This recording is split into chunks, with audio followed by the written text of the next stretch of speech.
welcome to this event to launch the Kiilto SUPER Healthy Buildings ecosystem to better innovate, better built environment and to have impact on scale.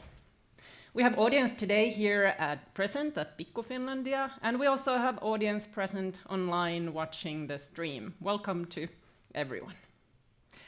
First, a few words to the audience. Today we will hear presentations by keynote speakers, and we will have 2 panel discussions. We certainly hope that you in the audience participate by asking questions and comments. We will have Q&A sessions, and so those here present can raise their hand, and we will bring you a microphone and you can ask questions. Those online, next to this streaming window that you're watching on the right-hand side, you see your agenda.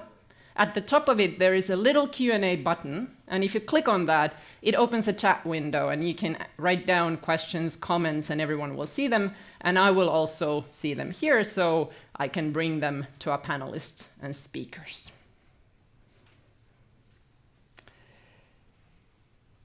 Our agenda of the day, the most important things, here in Helsinki at 11 a.m., we will have a coffee break, and after the event at 1 p.m., we will have lunch.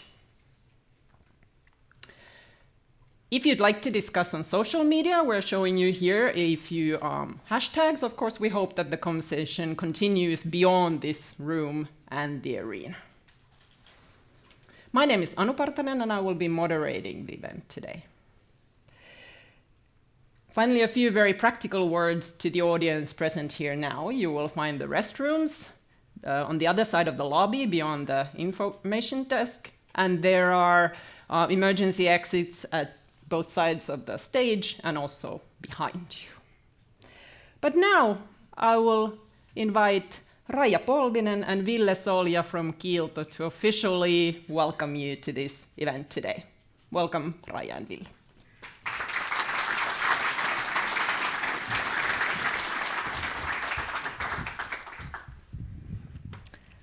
Good morning and welcome. It is very nice to see so many people who are interested in making building and construction more sustainable. And also the ones who are online, welcome to you as well. Today it will be a very interesting day because you will see the future of construction industry and the built environment here in stage. So we are all here to learn and also to get inspired. So let's enjoy the event. Good morning, everyone, from my side as well. Great to be here. I love the energy today. A lot of discussions on the before entering this room. As said, a great day. We're facing major challenges within the industry. First of all, the built environment is responsible for approximately 40% of the global greenhouse gas emissions, which is a lot. Secondly, the so-called sick building syndrome caused by the mistakes done during the design, the construction, and the maintenance of the buildings is causing an estimate 3.8 million premature deaths globally, which is a lot. And thirdly, the current building stock in 2040, it is estimated that it will 2/3 of that will be actually still there during 2040, and they will still emit greenhouse gas emissions if any bigger upgrades are not being done. And finally, only 50% of the construction waste is utilized as material. So a lot of challenges, but a lot of opportunities at the same time. But if you look at the Finnish construction industry, for example, in 2020, only 0.35% was utilized or put into RDI. So I think there's a gap. I think there's a clear gap here. We as a family-owned business looking far into the future and also having a long history, I think that it's not only relevant to be competitive today, but also far into the future. Of course, it might be a good strategy per se to sort of comply and align with the change. But I think in order to actually achieve meaningful, long-lasting competitive advantage, you need to be there on the forefront and drive that change. So that's why we're here, because I think alone you can only do a limited, as one company, you can only do limited amount of change, as we need the whole ecosystem. We need a whole ecosystem in order to drive this change and grasp on these opportunities and turn them into interesting future-proof business. So I hope you will have an insightful day. We have very good speakers here, so and interesting discussions, and I hope this will lead to insights and ideas when going forward from here today and into concrete actions. Let's aim for those. So thank you very much from my side. Thank you, Raija and Ville.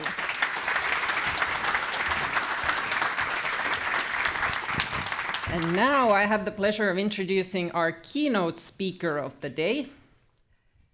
Perttu Pölönen is a futurist, an inventor, and author of the book Future Skills. He has studied future technologies at Singularity University based at NASA Ames Research Center in Silicon Valley, and he has won the EU's biggest science competition for youth. In 2018, he was named one of the 35 innovators under 35 in Europe by MIT Tech Review. And after Perttu's talk, we will have time for a few questions. So if you have those questions in mind, keep them in mind here in the audience. And online, you can type them in the chat whenever you think of them, so we will have them ready after Perttu's talk. Welcome, Perttu.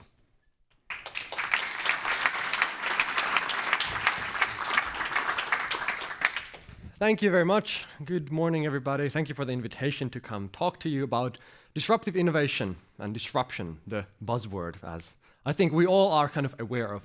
I don't know what your relationship is to disruption, you know.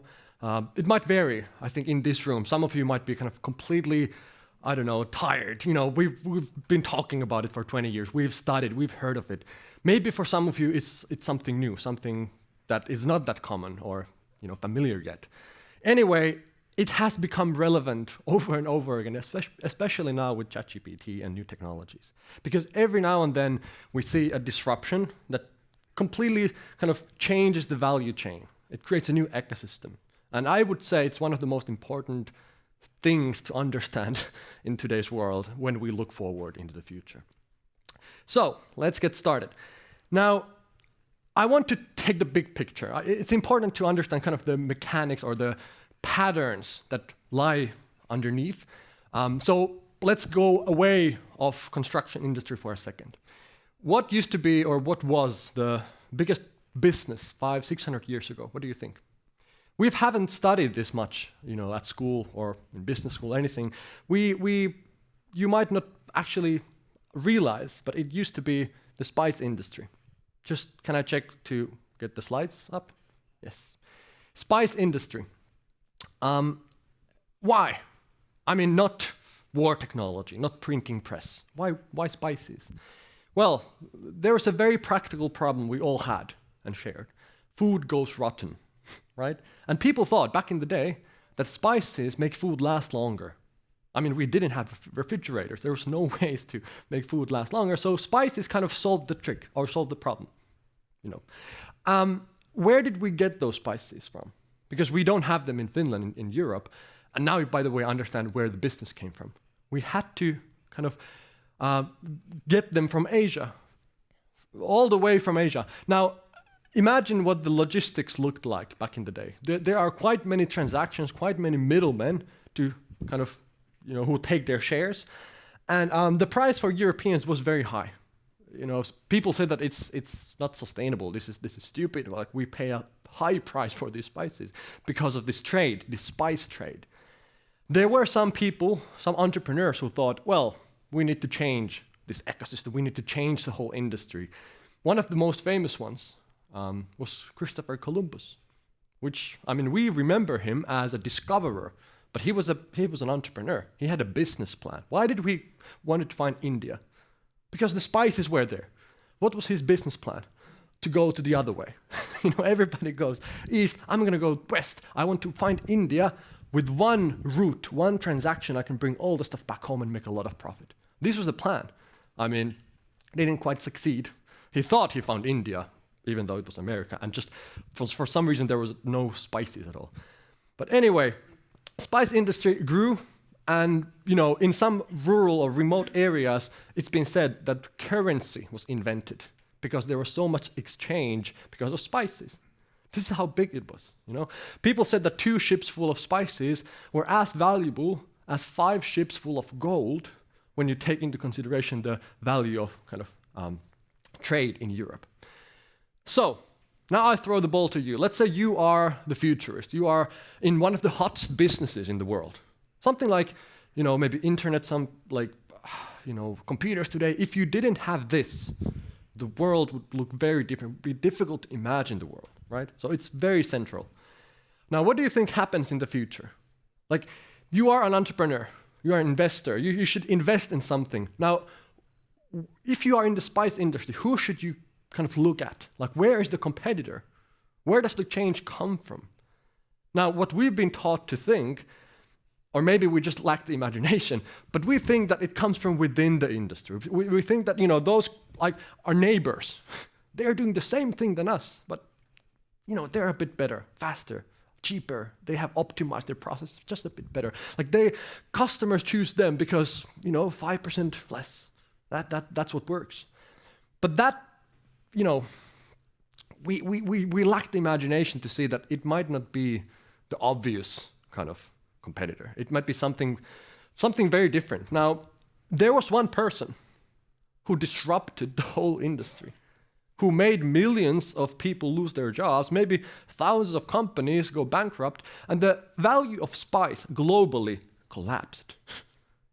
So just even in retrospect, like, what do you think happened? Like, what did this one person do? What did this one person realize? Because he realized that this doesn't really solve people's problems. Now, what was the problem? Food goes rotten, right? It's not spices, it's food, right? So this guy, Frederick Tudor, actually he was not even from this map. He was from the US, so from the other side of the world. This is what he looked like. Doesn't really help at all because everybody looked the same back in the day.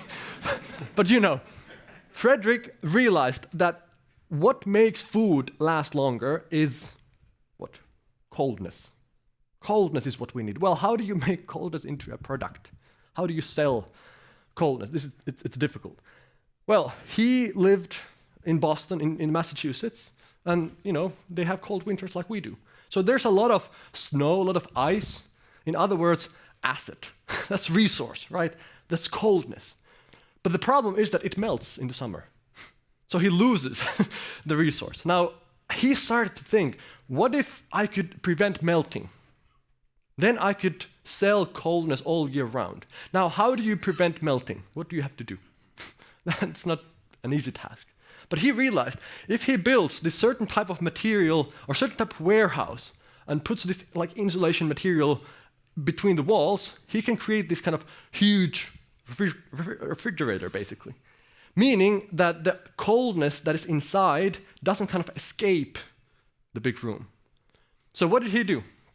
He took ice cubes from lakes and with horses took them back to the warehouse that he had built, and the ice didn't melt. I mean, because thermodynamics, of course, you lose some centimeters of ice, but the huge chunk actually doesn't melt at all, even in the summer. So this technology, this warehouse, it works. And he has a monopoly. He can sell ice to people, and people realize, by the way, this solves our problem much better than the spices. So what happens? He's like, well, I mean, this works. Let's go and scale it. Let's go to the global markets. He builds ships, all the kind of logistics he needs to start ice shipping. And his first stop is where? In Latin America. So he goes south. What do you think happens when you go to Latin America with a ship full of ice? It doesn't work. And this is quite common whenever we try something new. The first version sucks, usually. It doesn't work. And we lose a lot of money. All the ice melts into the ocean. So he has to come back with empty pockets, huge losses for the company. Not good. But he's an entrepreneur. Let's not quit. Let's do the same thing over again. I mean, there's a huge potential. Let's see what happens. Well, the second time, what happens now? He goes to Caribbean with ship full of ice. Again, all the ice melts. It doesn't work. Again, he fails. Third time. I mean, he can't keep going like this forever. It costs. He has to wait for the winter to get the ice. And so one more time, he thinks. Changes, the technology a bit. Again, asks for funding for his business plan, But on the third time, he makes it. So he gets to Caribbean, he sells all the ice, he becomes a millionaire. He could quit working right there. Like, he wouldn't have to work for another day in his life. That's it. Enough money. Somebody calculated the profits only from Caribbean covered 10 years of operation costs for the company. So a huge success story. Now that it works, what do you think Fredrik does?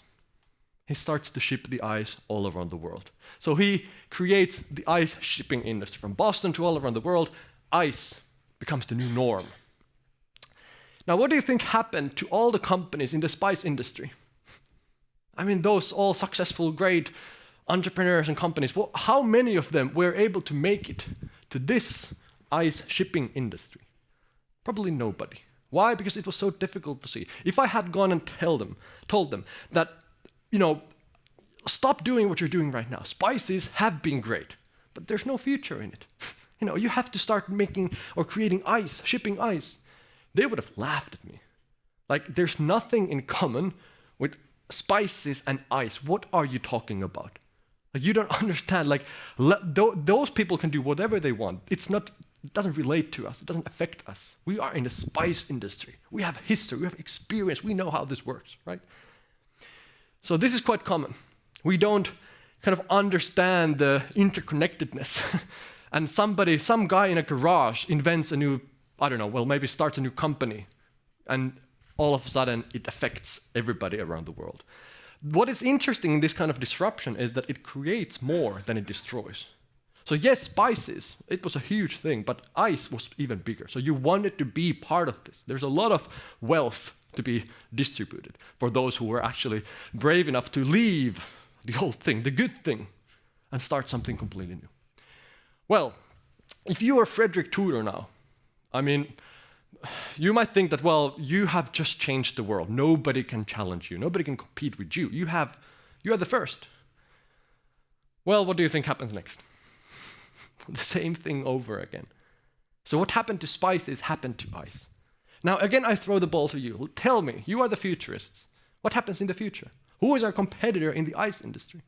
Now, again, people say, those people have bigger chunks of ice. They have bigger ships, bigger warehouses. I wonder if we could do the same thing. And again, our focus goes to the wrong place. This time, 3 guys in the US, kind of like a startup in a way, they realized that the business plan has some weak points. What are those? Well, imagine as a customer, if you order ice, where does it come from? From the other side of the world. So you have to pay quite a lot for the travel.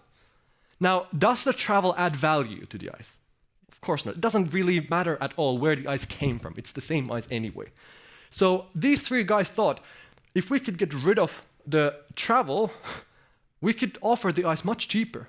And that way, people really want our ice instead of that one. Because nobody wants the ice to travel. That's not a thing. So, what do these 3 guys do? What did they invent? They invented a machine called the artificial ice machine. Because as it turns out, you can get ice from water when you use physics. Don't ask me the details, but this is the photo from the patent application. As I said, the artificial ice machine. Meaning that you can create your own ice on demand. You don't have to be dependent on the other guys on this other side of the world, but rather, if you invest in that, every city, every village, every community, they bought one of these. They started making their own ice, they just distributed to their community. And that was much better way to go about it than, take a huge order from the other side of the world. So, what happens? People realize, this is so much better. Why would we want the ice to travel, right? Now, Again, it creates more than it destroys. This is a huge, huge business. How many of you, or how many of those ice industry entrepreneurs were able to make it to ice machine business? Again, nobody. So difficult to kind of see where will this go next. Now, guess what Frederick Tudor said to these guys? And you know, Frederick started this kind of media war against this, because of course, if somebody comes and challenges your thing, you try to really kind of oppose, you try to kind of make them look bad. And Frederick's arguments back in the day, and this is from the media, he said that these guys, they make fake ice.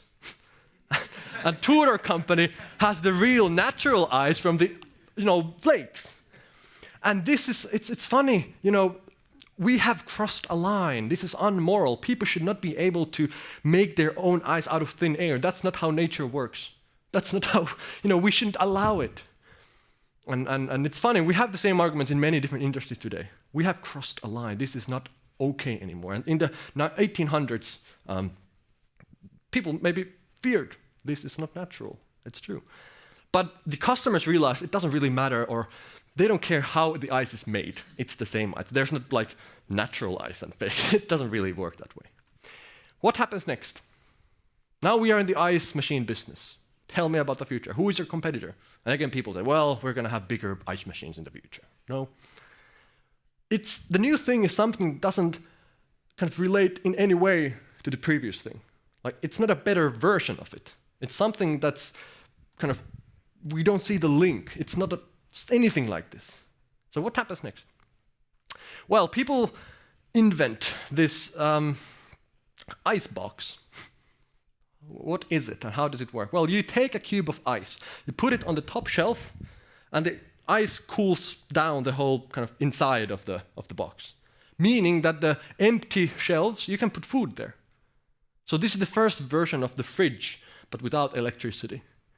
And what happened, this is what it looked like. Actually, it created new norms. Like, it was very, you need to be careful. Where do you put milk? Where do you put eggs? And so on, so that it works properly. And of course, after a couple of days, you had to, take new ice there and a whole new thing.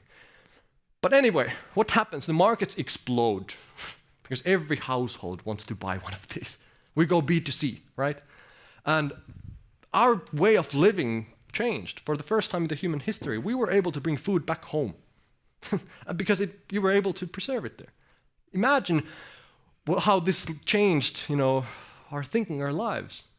We take it for granted, but we shouldn't forget the history, This is where the word comes from, by the way, in Finnish, jääkaappi. Of course, it's the ice box. Anyway, then we get electricity, we get thermodynamics, we put them together, we get the first version of the fridge, the modern fridge. And after a couple of iterations, we arrive to today, which is this. Finally, this is something we all are familiar with. So what do you think? Does it stop here? I mean, this is the best we were able to kind of invent, and this is for the next 200-300 years. Do you really think that progress ends with the fridge? Now, it would be stupid to assume that for some reason this is the end point. But it's difficult to imagine anything else. If I now ask you, you are the futurist, now we are in the fridge business. Your job is to tell me what happens next. Now tell me, who is the competitor in the fridge business? Where does the change come from? And now if somebody says, well, we're going to have an AI fridge, a bigger fridge, a shinier fridge, and no. The new thing is something that doesn't look like a fridge at all. But now this asks imagination. What could replace the fridge? Now, if I had asked this question in the beginning, you would have laughed like, oh, come on. It's very difficult to imagine a life without a fridge. How many years do you give time for this era? Do we have left 20 years of the fridge time? 30 years? How much? Now, I'll give you a couple of scenarios, a couple of ideas that might or have a potential to replace fridge in some way. Now, one is, well, let's start again with the problems. What is the problem with the fridge? What is it actually? Well, the fridge is a storage for food, right? And what kind of food? Ingredients, usually. So you make food out of them. Now, think of the equation. You make food every day. And for how many people? I don't know, for the whole family, maybe 1, 2, 3, 4, 5, a couple of people. how much do you use time for it every day? Like an hour. Well, does it sound like a good equation? You use 1 hour time every day to make food for like 2-3 people. And because you're not a cook, you're not a professional, the food is not even that good. You know, like, it doesn't sound like it's a wise way to organize this thing. So why don't we outsource the work to somebody who actually knows what they're doing? So a cook, a professional. So that way we would first of all save time every day, and secondly get better food that we would ever be able to make. So what's the missing link here? Well, we need to get the food, right? And when we go, now we have, of course, all kinds of services where you can, like a human being delivers you the food. But it doesn't matter if it's a robot, a drone, that's another thing. But the food can come to you, and it's fresh. So maybe this is one reason why the fridge kind of loses its touch. Like, why would you storage food at home when you can get food fresh delivered to you? Well, another scenario could be this. We 3D print the food. And we've talked about pills and all kinds of, like, there's hype, and it's fine, but what's the good thing about this? Like, why would you maybe want that at home? Well, this enables something, again, for the first time in human history. It enables us to personalize food. So what vitamins should we put it in? How much or what proteins? And we can kind of design a dish that is perfect for your needs, your body, your health, right? Your diet. So why is it a good thing? Well, it's healthier when you make it like this, and 2, it's more ecological. So just press a button, you might get a pizza or sushi or pulla or whatever you want. I went to a restaurant in the US some years ago, and they took a picture of me when I entered. I was a bit kind of confused. Is that okay? Like, why? But we were with friends, and when the time came for desserts, they gave us a surprise.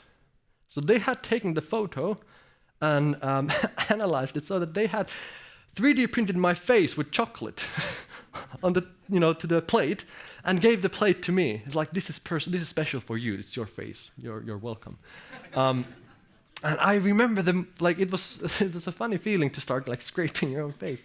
But this is always how it starts. It's funny. We laugh at it. It's entertainment.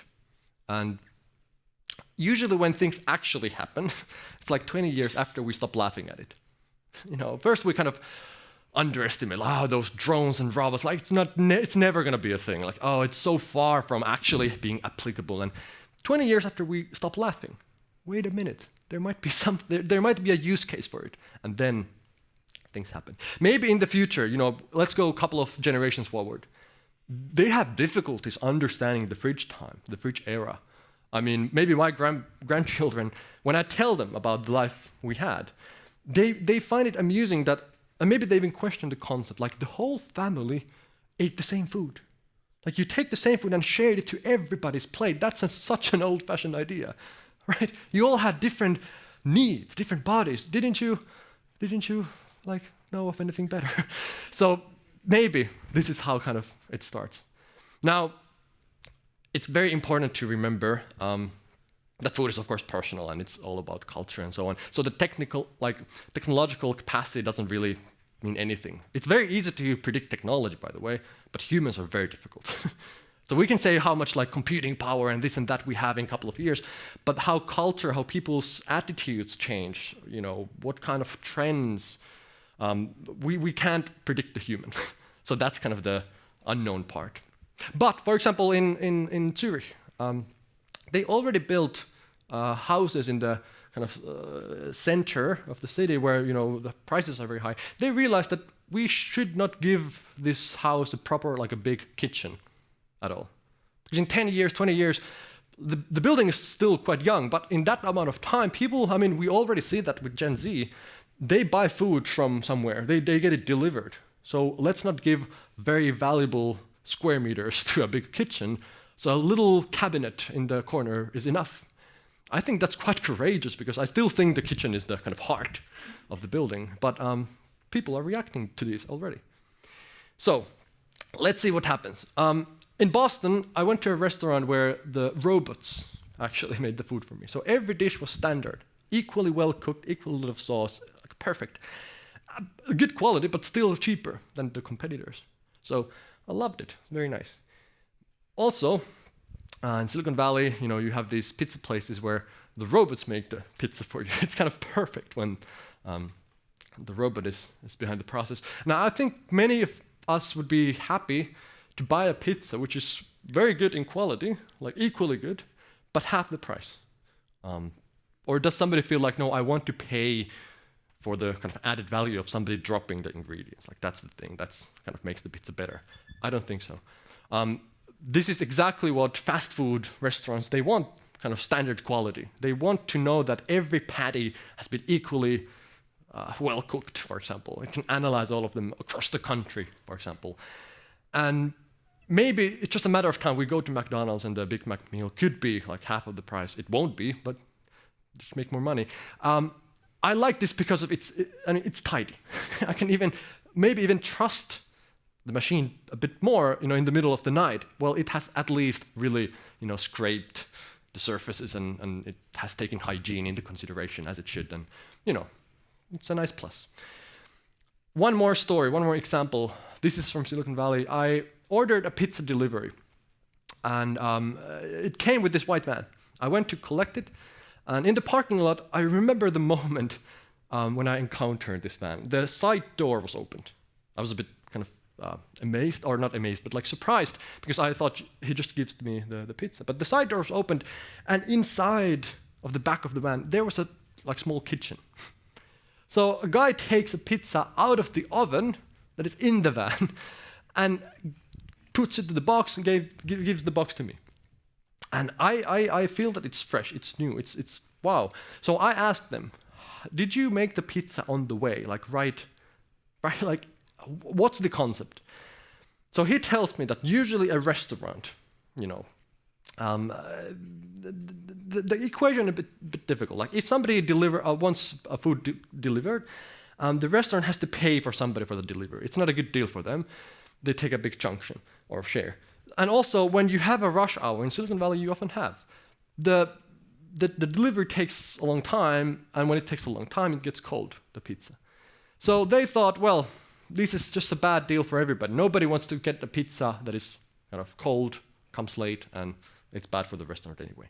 So they thought, what if we use the time, the resource when it's driven? What if we make the pizza on the way? So they bought like a dozen vans. They put kitchens inside of them.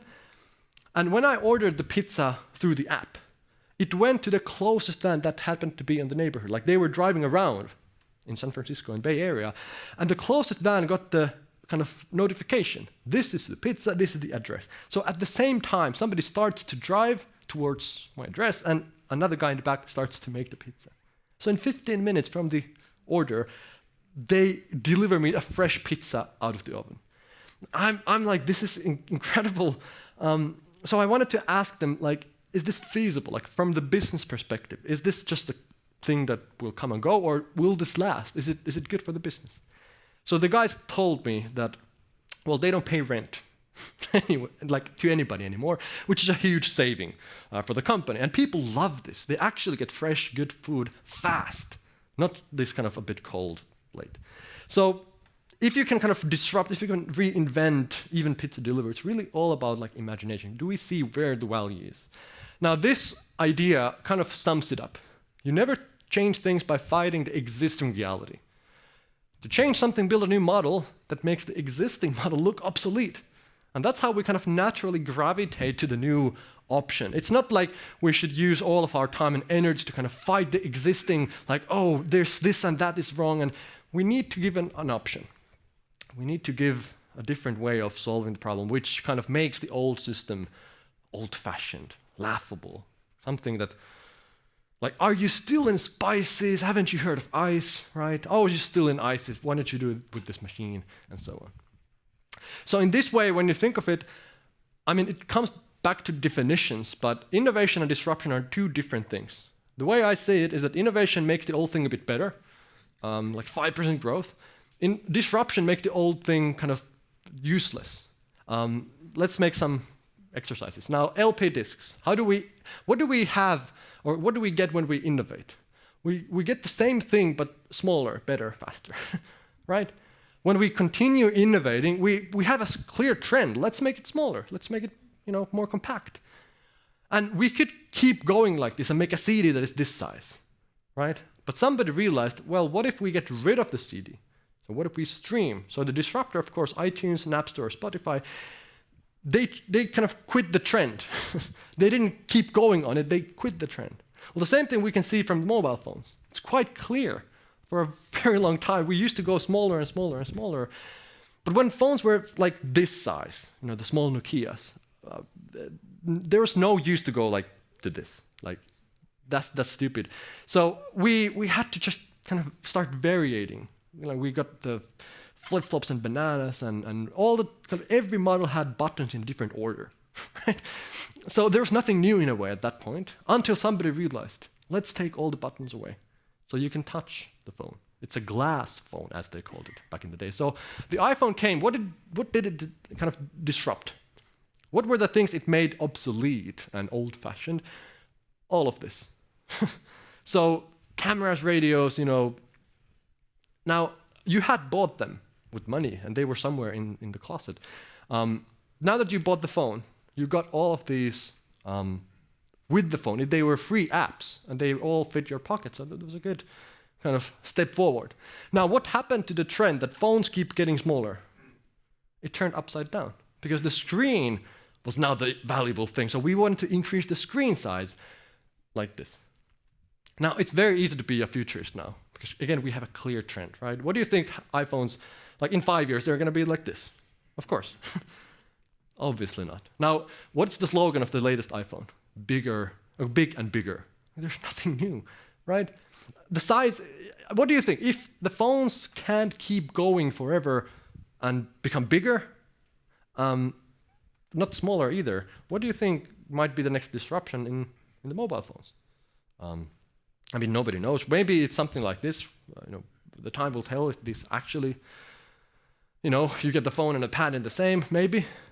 Or maybe somebody could say, well, this is still an innovation, just a different form. Nobody wants to be like this for 5 hours a day, right? That's the thing we need to disrupt. So maybe we get rid of the kind of phone as this kind of device that we keep on hand. Well, Nokia was onto something when they developed the camera phone. They realized that putting two things together is actually a great idea, cameras and phones. And even though they were kind of on the right track, this didn't kind of make it for some reason. But why is it so? Even though we kind of do the right thing, why don't we succeed? Usually the bigger we become, the more careful we become, because we have so much to lose. So we want to have a steady path, steady growth. We want to know where we are in 5 or 10 years. We make these strategies. And it's fine. But every now and then you have these green lines. These startups, entrepreneurs, innovators that don't have anything to lose. They can take risks. They can try an unconventional approach to the problem. And most of them, yes, as we know the statistic, they don't become anything. And we have maybe disappointment. Oh, there was so much hype about this and that, but look at it, nothing happened. We get disappointed. But it doesn't, we don't need more than 1 or 2 or 3 that actually grow with a great rate. And in a couple of years only, they can challenge the business that has been around for 100 years, which feels a bit weird because that kind of shouldn't be possible. It feels that the kind of rules of business somehow they don't apply. We go to chaos, kind of amazement. Why is the valuation of this company so high? How is it possible that this? And we are in that point where the newcomers they challenge the kind of old. They try to disrupt in every possible industry. Now, what examples could I give to you? It doesn't matter where we look, but the same phenomenon is quite common. If we look at record stores, bookstores, long-distance phone calls, libraries, classifieds, local stores, blockbusters, taxis, and hotels, all these industries. These are kind of old already, but what do we have today? iTunes, Amazon, Skype, Google, Craigslist, eBay, Netflix, Uber, and Airbnb. And you can put education, governance, banking, insurance, it's not industry specific. but more like if something like this hasn't happened yet, we can maybe expect some kind of pattern like this. Now, it would be kind of intuitive to say, well, let's just study these cases. Let's just do the same thing. And I always laugh when people say, we are the Airbnb of this, we are the Uber of that. Like, probably not. I mean, if it was that easy, everybody would do it. But it's something different we have to look at. We have to look at the customer, the people, like who are actually using the products. So my approach would be, what can we get rid of? Like, what are the kind of pain points, the irritating things that nobody wants, but we just kind of have to deal with them? Like, could we get rid of the negative things kind of that are involved in our business? Now, think of it this way. Netflix was not the reason why Blockbusters went out of business.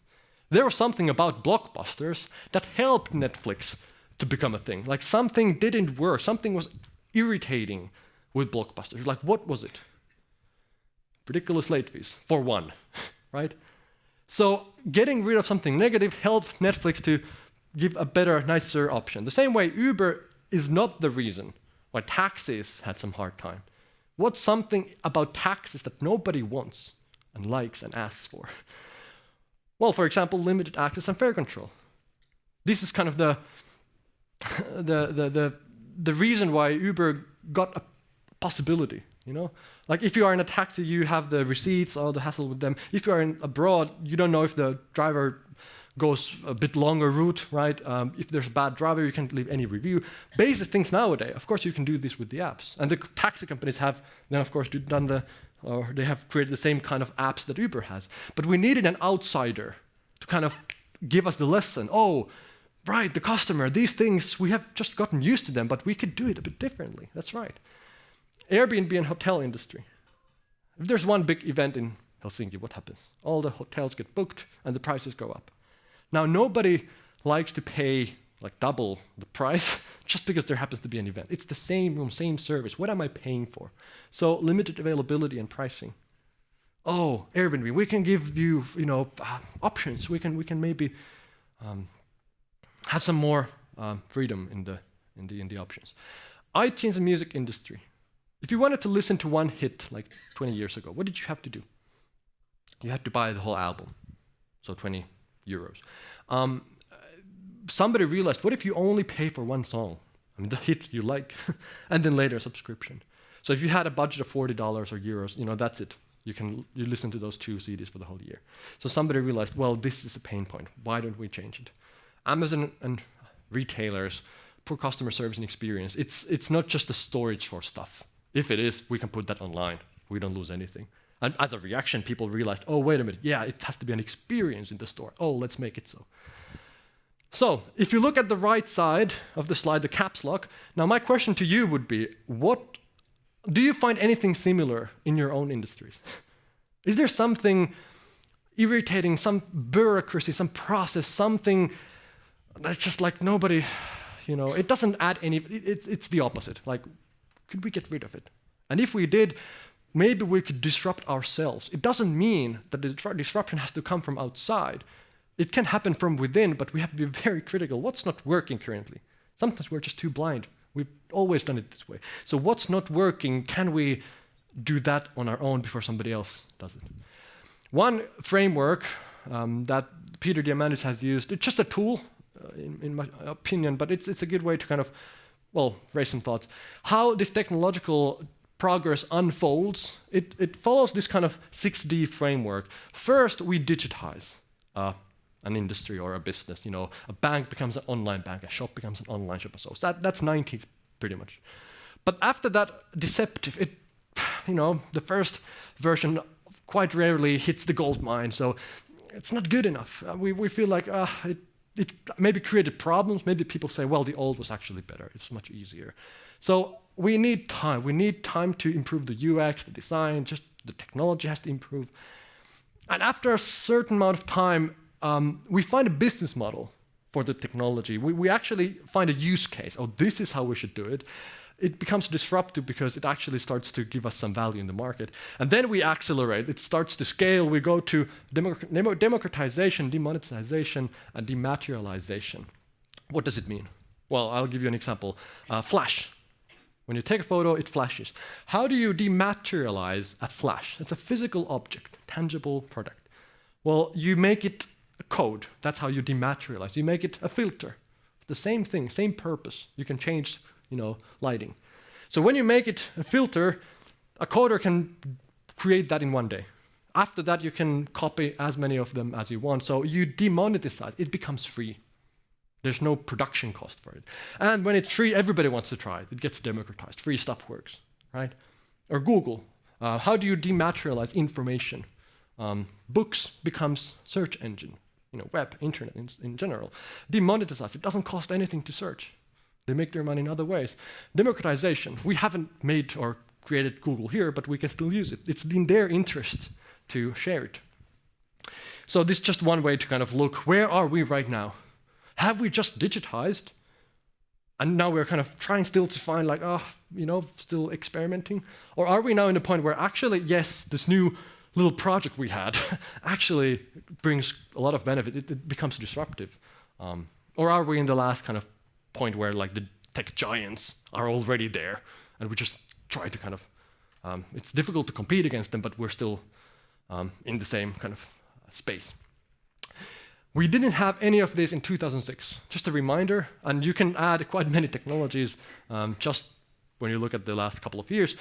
But the thing is, it's the best time for startups ever, if you think of what kind of opportunities those bring. We couldn't live without 4G. We couldn't live without iPhone or WhatsApp or Android. We have become such dependent on these.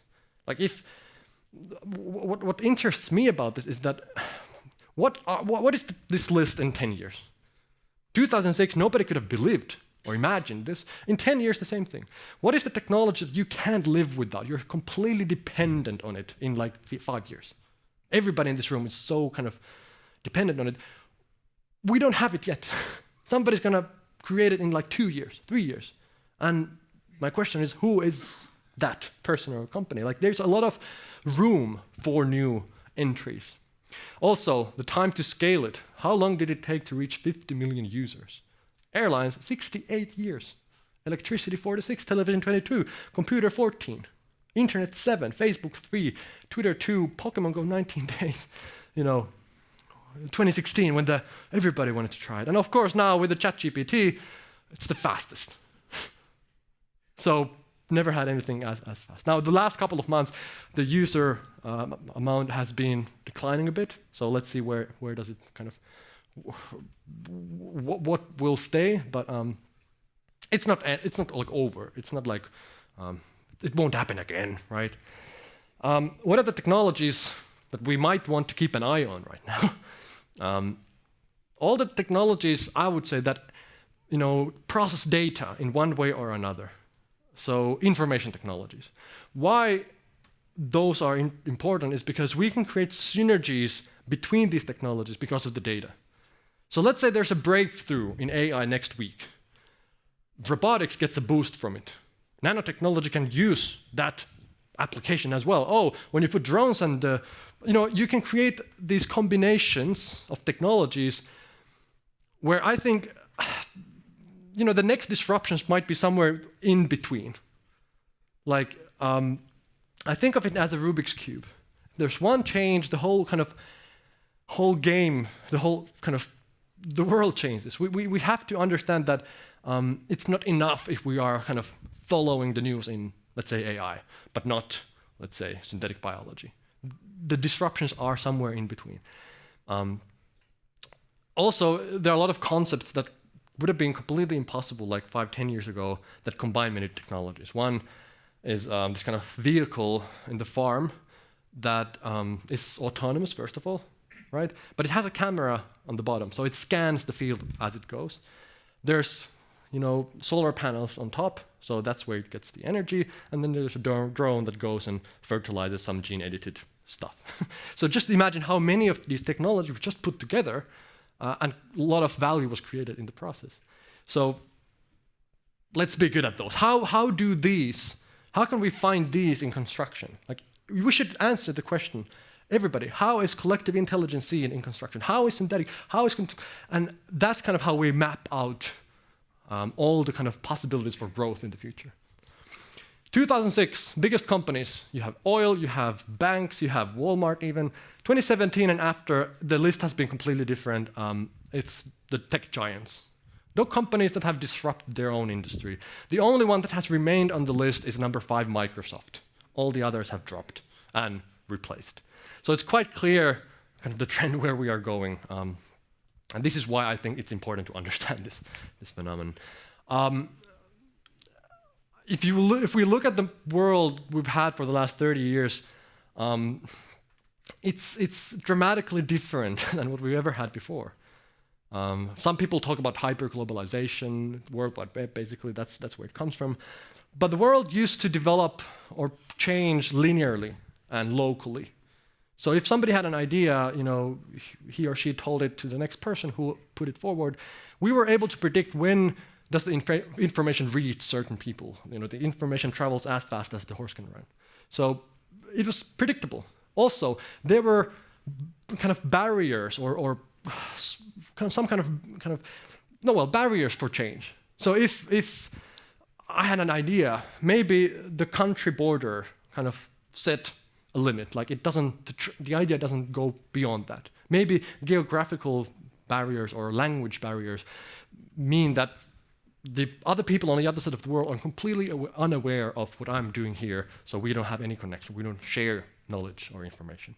So for a very long time, that is or has been the world that we've had. Now, if I ask, well, what do you think for the last 30 years? Has it been linear? No, it's accelerated, it's exponential, okay? Has it been local? We do something here and they do something over there, but we don't know of them. No, it's global. So if something happens on the other side of the world, we hear about it in a minute, or next day at least. So this is kind of the challenge. We have built our companies, our kind of institutions, our education, our basic structures to the world that, of course, were quite different. And now we have the pressure. Wait a minute. Do they really work? Do they actually help us in today's environment? And people talk about the digital leap or transformation, or there are different words for it, but in my thinking, it's all about disruption. How do we make that old thing kind of survive in the new environment? How do we take this environment into consideration? So it's just not like, let's make the old thing a bit better. That doesn't really work. The important thing is to understand the different layers, what will change and what won't change. So what doesn't change, people will have to live somewhere. They have to have a roof on top, right? They have to eat. And if we kind of forget, if we start to think, well, we are in the spice industry, we are in the ice industry, then we might not kind of remember what was the purpose of this whole thing. Like, there's this layer that will change, but then there's a layer that never changes. Now, my question to you would be, or I would suggest that we focus more on the things that don't change. That's much better approach for the future. Everybody can say 3 things that changes in the next, let's say, 10 years. Everybody has kind of ideas. It's cheap. Everybody can throw some guesses. But tell me 3 things that don't change at all in the next 10 years. What are those things that will remain exactly the same 10 years ahead? That requires thinking. What is so kind of central? What is so important that we don't touch that, like that remains? When we find that thing that doesn't change, we have something to rely on, something to be good at, something to kind of trust not to go away no matter what happens in the future. So this is kind of what I think would be my advice. Let's not go and disrupt, because that's difficult. It doesn't happen like that. Timing is the most important thing at the end of the day. Don't be the first. Usually the first has a lot of legwork, has to educate customers. There's a lot of, it takes time, takes effort. And when we look at the classic examples, Facebook was not the first, Tesla was not the first, iPhone was not the first. They were fast seconds. And that's the thing. We want to find somebody did something somewhere, probably. Let's learn from that, do the same thing a bit better. Let's be the fast second. You still have to take risk. You are not sure if that's going to be actually the thing. But fast seconds, usually, they make it. Now, the problem is that we sometimes are the slow fifths.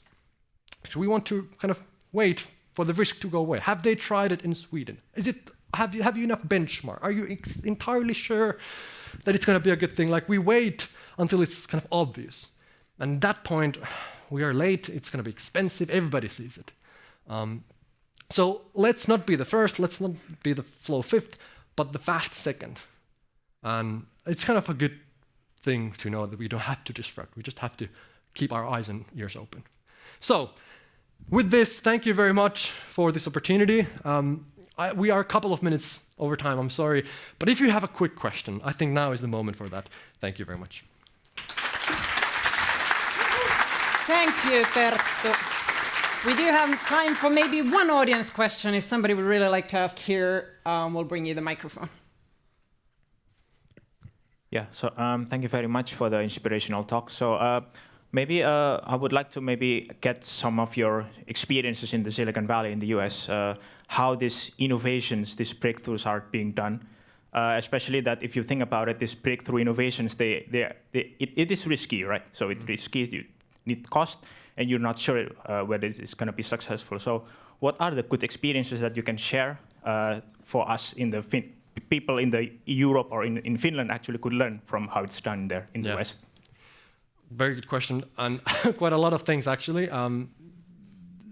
We have to remember it's a bubble still. It's not like that's the perfect example, let's copy that, because it doesn't work the same way. And I would challenge quite many things about the culture and the philosophy of Silicon Valley. But anyway, one story that I heard from a former CIA agent was kind of, well, struck a chord with me because it was about fear of failure.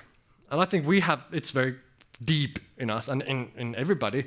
It really kind of filters what we do, what we think. But he told me the story about a former colleague he had in the satellite division. He was a leader and very kind of tough, important job. And he did everything as was kind of as he should, like perfect work, perfect job. And all of a sudden, he got fired. They kicked him out. And he was a bit puzzled. Why me? I've done everything as you wanted. There's no reason for you to, like, I haven't made any mistakes. Not a single launch, like satellite launch, has exploded on my watch. And that's a good thing. We're talking about millions and billions of dollars. So why me? The CIA, they told, and I have to say, maybe this story has been colored and, it's a legend, but not invented. I mean, there's some truth to it. CIA said that we know that you've been doing very well, and it's like you haven't made mistakes, but we've learned over the years that when people give their all and they really push themselves, they make mistakes. And when we didn't find a single mistake from you, we kind of figured out you're not trying enough. You don't push yourself. You're not giving your all. And I was like, whoa, like we've learned the other way. Like if you make a mistake, then you maybe get fired or something. But somewhere, if you don't make mistakes, the bells start to ring. Why? Right? So the kind of philosophy idea of mistakes are not the worst thing that can happen. We need to experiment. We need to just do a lot of stuff, and then maybe 1 in 100, that's the thing. But if the fear of failure kind of prevents us from doing, like trying things, we don't get the chance to find even that one. So maybe that kind of philosophy, that kind of, push yourself to just experiment, try. Don't kind of, it's a bad thing also not to think too much. Silicon Valley has had the philosophy of, move fast and break things, and look what it gave us. Like, we need to move slow and fix what we've broken. It's not the best way to kind of just go and do, but we need to make experiments possible. And that's, I guess, the thing. In many companies like Bookings.com, TripAdvisor, they were ideas within the company. They were actually brought forward, but the company was like, we have different things. Well, those guys got out, founded their own companies, now they're like 10x worth. So we need to also make sure that the ideas that are generated within have a chance at surviving in the company and don't become just some corner projects that nobody really cares about. So being able to experiment and get ideas forward, not being afraid of failure, I would say. Thank you, Perttu. Let's give a round of applause. Thank you. And now I'll invite back to the stage Dr. Raija Polvinen to introduce the Kiilto SUPER Healthy Buildings vision and themes. And once again, you can ask questions afterwards here or online, so you can type your questions in the chat already. Raija, welcome. Thanks. Thank you. Wow, What a mind opener. Thank you for that, Perttu. And now we have an excellent position to start talking about super healthy buildings with open minds. So what is it? What is super healthy buildings and where does it come? We have the global big challenges which are related to building and construction and built environment. The climate change.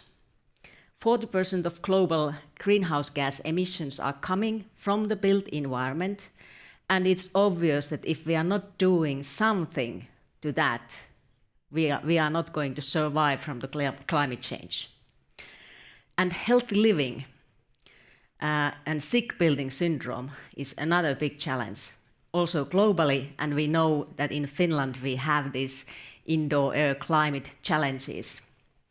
And World Health Organization says that 3.8 million people are dying prematurely due to the poor indoor air quality. So these are the big challenges, and in the building and construction and built environment, we also know that the buildings that exist today, we need to do something to them as well as we need to develop a new building ways and habits. And construction industry is conservative, as we know. And only 50% of waste is recovered, and we are not putting enough money to research, development, and innovation in construction sector. And to answer to those challenges, we have this Super Healthy Buildings mission, and also the name of the ecosystem that we want to collect together. Where the super comes? It comes from these words: sustainable, productive, ecological, and reusable. So we need to do things in more sustainable ways, and we need to recycle. And we also want to combine these two ecos, ecological and economical or productive. So we need to keep tight focus also on the economic things and keep the construction industry profitable while we are making these big changes that are needed.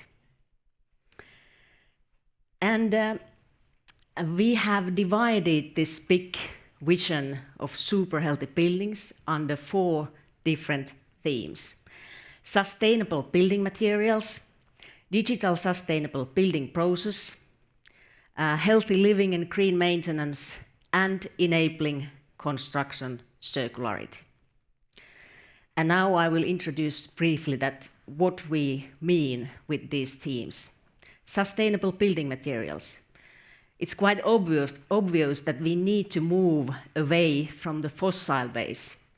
We don't want to take more oil or gas into the atmosphere as CO2 anymore. We need to recycle what we already have taken, and we need to go towards renewable materials. And of course, the best combination is that it's the material that we are using is both renewable and circular. So it's waste stream which is renewable, for example. And even better is maybe that it is a renewable material which is a problem. So it's growing too much, for example. And if we can utilize that kind of problematic green material, that is genius. And we will hear more about this subject and this issue in the panel discussion, which is following my speech. Then we have digital and sustainable building process team. What does that mean? As said, the construction industry is quite conservative. We are doing things in quite a traditional way still today. We have all these digital tools available. We could utilize big data much more than we are doing now, and we could utilize all that fancy sensor technology that we have developed much more in the building and construction industry. And how about artificial intelligence? We will hear more about this in the interview after the break about artificial intelligence in construction industry. Healthy living and green maintenance. Perttu said in his speech that something is not working and that we want to change. And maybe under this theme we are people-centric, because these buildings should be built for people to live, to work, to collect together. And that is, maybe we have some challenges in that thinking, that we would concentrate on well-being of peoples in these buildings. We have these indoor air quality problems, and we should design more biophilic, because we all know that usually we feel better if the environment contains some elements from the nature, right? Like green walls, plants, and some nice lighting or something like that. And we will hear more about that theme in the panel discussion in the second session of this event. Then we need to enable construction circularity. We really need to do that. We need to collect the different materials and put them into circulation. And this is also a theme that is the subject of the following panel discussion. And I will also tell about Kiilto's innovative debonding on demand technology, or debondable adhesives technology, which is one of the enablers of construction circularity with the startups. So I will pitch that technology. So stay tuned. And we need to do the things together. We are more powerful together than alone. We can make more profitable business together than alone.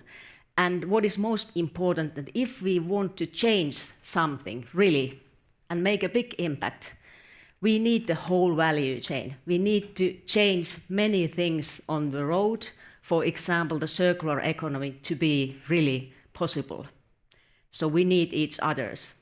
And that's why we are calling you to join this Super Healthy Buildings ecosystem. Maybe you are now wondering, why Kiilto?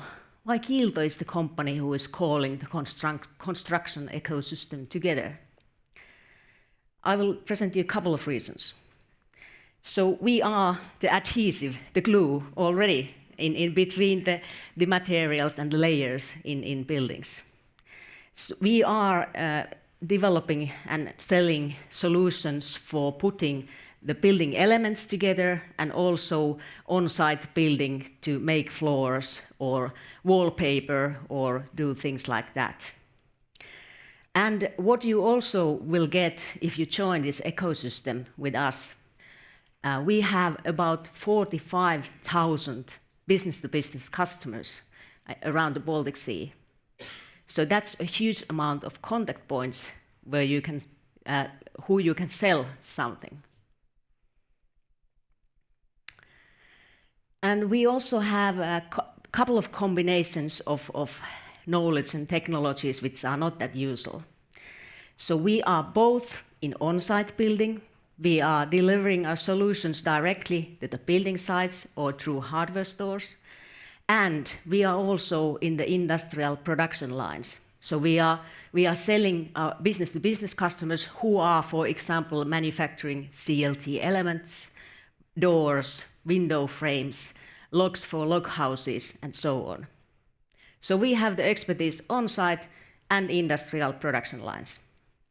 And the other combination is that we are both involved in cement-based industry. We have the leveling pumpable screeds or leveling compounds that you see in this picture. And we also have the adhesives for wood industry. So we know both of these elements and the chemistries there, and we would like to develop the combination of these materials, for example, forward with you. And then we form this Kiilto Super Healthy Buildings ecosystem. And with this picture, I want to show you that we have all those green green balls there, which are the ecosystem partners, and we also have those bigger green balls, which are the other ecosystems. And I've just mentioned few of them here with whom we have been discussing lately. So you know this Business Finland Veturi program and many of these Veturi ecosystems. We link to them. They are developing, for example, sustainable materials. And this is a very important slide in this presentation. What we are actually trying to do, or what we are aiming for. We have the vision that we want to create super healthy buildings. And we have the research. Many of us are doing R&D. The universities have fancy research and wonderful results. But we need to combine the results, and we need to combine the bright minds in research and development with the bright minds to how to go to market, how to commercialize the innovations. And we are not that good in that in Finland, let's say so. We need to get better. So we need research, we need each others to commercialize our innovations and to change the whole value chains to create the super healthy buildings. So let's do that together. And one case example of what I mean with the projects together and doing it as an ecosystem is this, reducing the carbon footprint of the bathroom. And this is, of course, from the Kiilto's perspective. Bathrooms are a very important business area for us. And we are producing and delivering also, for example, waterproofing membranes for them. So what we need to do to reduce the carbon footprint of the bathrooms, we need to move away from cement, which is producing huge amount of carbon dioxide emissions, towards lower carbon footprint materials. We need to use energy in bathroom, in warming everything in more intelligent way. And we need to change the building process of the bathroom to be more efficient. And also the renovation process of the bathroom to be more efficient. And we need other ecosystem nodes.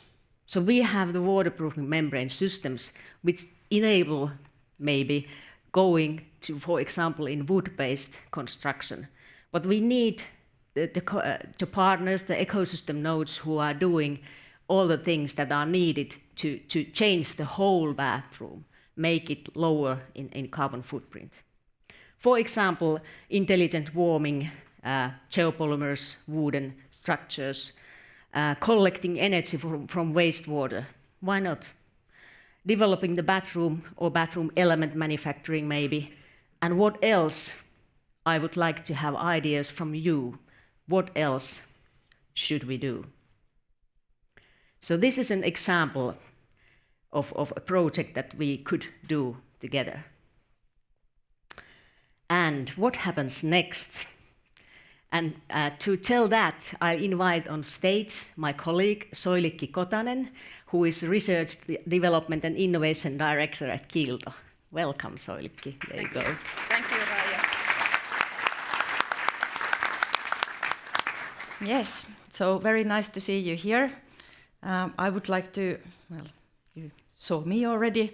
So what happens next? So as Raija said, we cannot do this alone. So we would like you to join our ecosystem. So when we go for a coffee break, you can see in your email a personalized message where you can easily join the ecosystem. You can there select the most interesting topics. But also you can use the QR code here, but then you need to write your name, so it will be easier from the email. And we would be very happy to hear also your thoughts, how to create super healthy building. So what are the elements, what is needed, what could be the disruptive thing there that we can build together. So this is something that we would really like to hear your thoughts also. And after this event, we will be definitely in contact with you, so we can continue the discussion and share the ideas. But here in Startup Spirit, I have actually a short video from our Research, Development and Innovation Lab, where the guys are giving you some greetings. Hello, I'm Jussi Hänninen, RDI manager here at Kiilto, and we are here in Kiilto RDI Center, and we have all crazy stuff here. And let's do safety things, put safety goggles on, and let's see what we have here. Oh, I have my colleague Riku here. So, what are you doing? Hello, I'm doing some nice things, and I will show you on November 16th. Oh, November 16th, so let's see you then. So as you can see, it's not always that serious, but there was a small sneak peek of what's happening on November 16th, so please save the date, because there will be a Super Healthy Building Innovation Day in our lab in Lempäälä. Lempäälä is very close to Tampere, only 10 kilometers away, so it's quite easily to access there. But if you want to join us and put some hands into the topics and see what Riku was cooking there, so please do join. There are some limited seats, so when you join the ecosystem, you will also get the invitation for this event. Yes. But now I have the great privilege to present you the main contacts for our Super Healthy Buildings concept. And these people can also contact you in the future regarding the ecosystem. So for sustainable building materials, we have the contact of Tomi Nissinen, our RDI director. Then, if you want to talk about digital and sustainable building process, you can be in contact with our head of product management, Eeva Kaataja. Then, for healthy living and green maintenance, we have Mika Ronkainen, RDI manager. And then for enabling construction circularity, you can be in contact with head of RDI, Joonas Kupiainen. And as you can see, all of the guys are here, so please contact them during the coffee break for more detailed discussion. But in addition to the super theme contact persons, we also would like to present you our sustainability experts.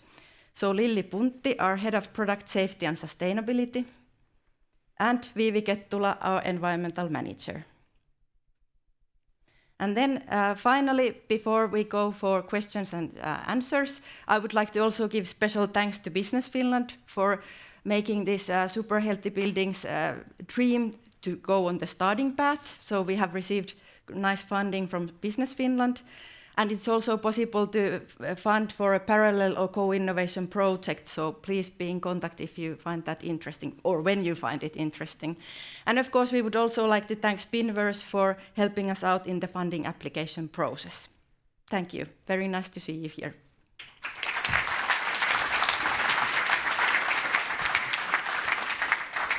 Thank you, Raija and Solki. Now we have time for maybe a question or two. If anybody in the audience has a question or a comment, you can raise your hand. If not, immediately, I will ask. So what can we expect from the lab opening day? If people come, what happens? Well, we have actually designed some demos, so you can actually put your lab jacket on and do something with your hands. But of course, when you join the ecosystem, we would like to also hear your ideas, that what would you like to see, because we still have some room for designing the demo day, so we would be very happy to hear your thoughts also. And so my last question, if audience is not raising their hand, so what is driving an over 100-year-old traditional player to start something new like this? Well, we at Kiilto, we have a vision that we are here to stay. And for that, as Perttu teached us, we need to innovate and we need to renew ourselves. So that's why we are here, and we want to do things in a new way, which are better for the environment and better for the people. So you're planning to be on the list of companies today? Yes, and we companies are. 100 years, you're going to be the Microsoft still there. Good. Thank you very much, Raija. Thank you. Solja. Thank you.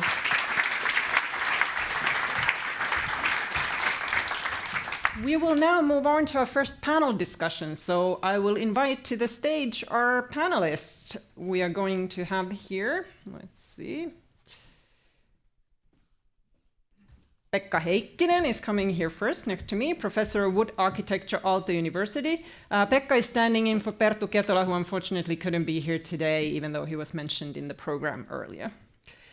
Please, sit down. Thank you. We have Ella Lahtinen, Sustainable Development Expert from Green Building Council Finland. We have Eerik Paasikivi, founding partner at Kvanted Ventures, which is about to be launched. Sure. So we're living in the future already here. Yes. And then we have Mari Granström, founder and CEO of Origin by Ocean. Welcome. Thank you. Thank you. Ella, Green Building Council Finland, it's a non-profit association of sustainable built environment, and you are a specialist in construction circularity.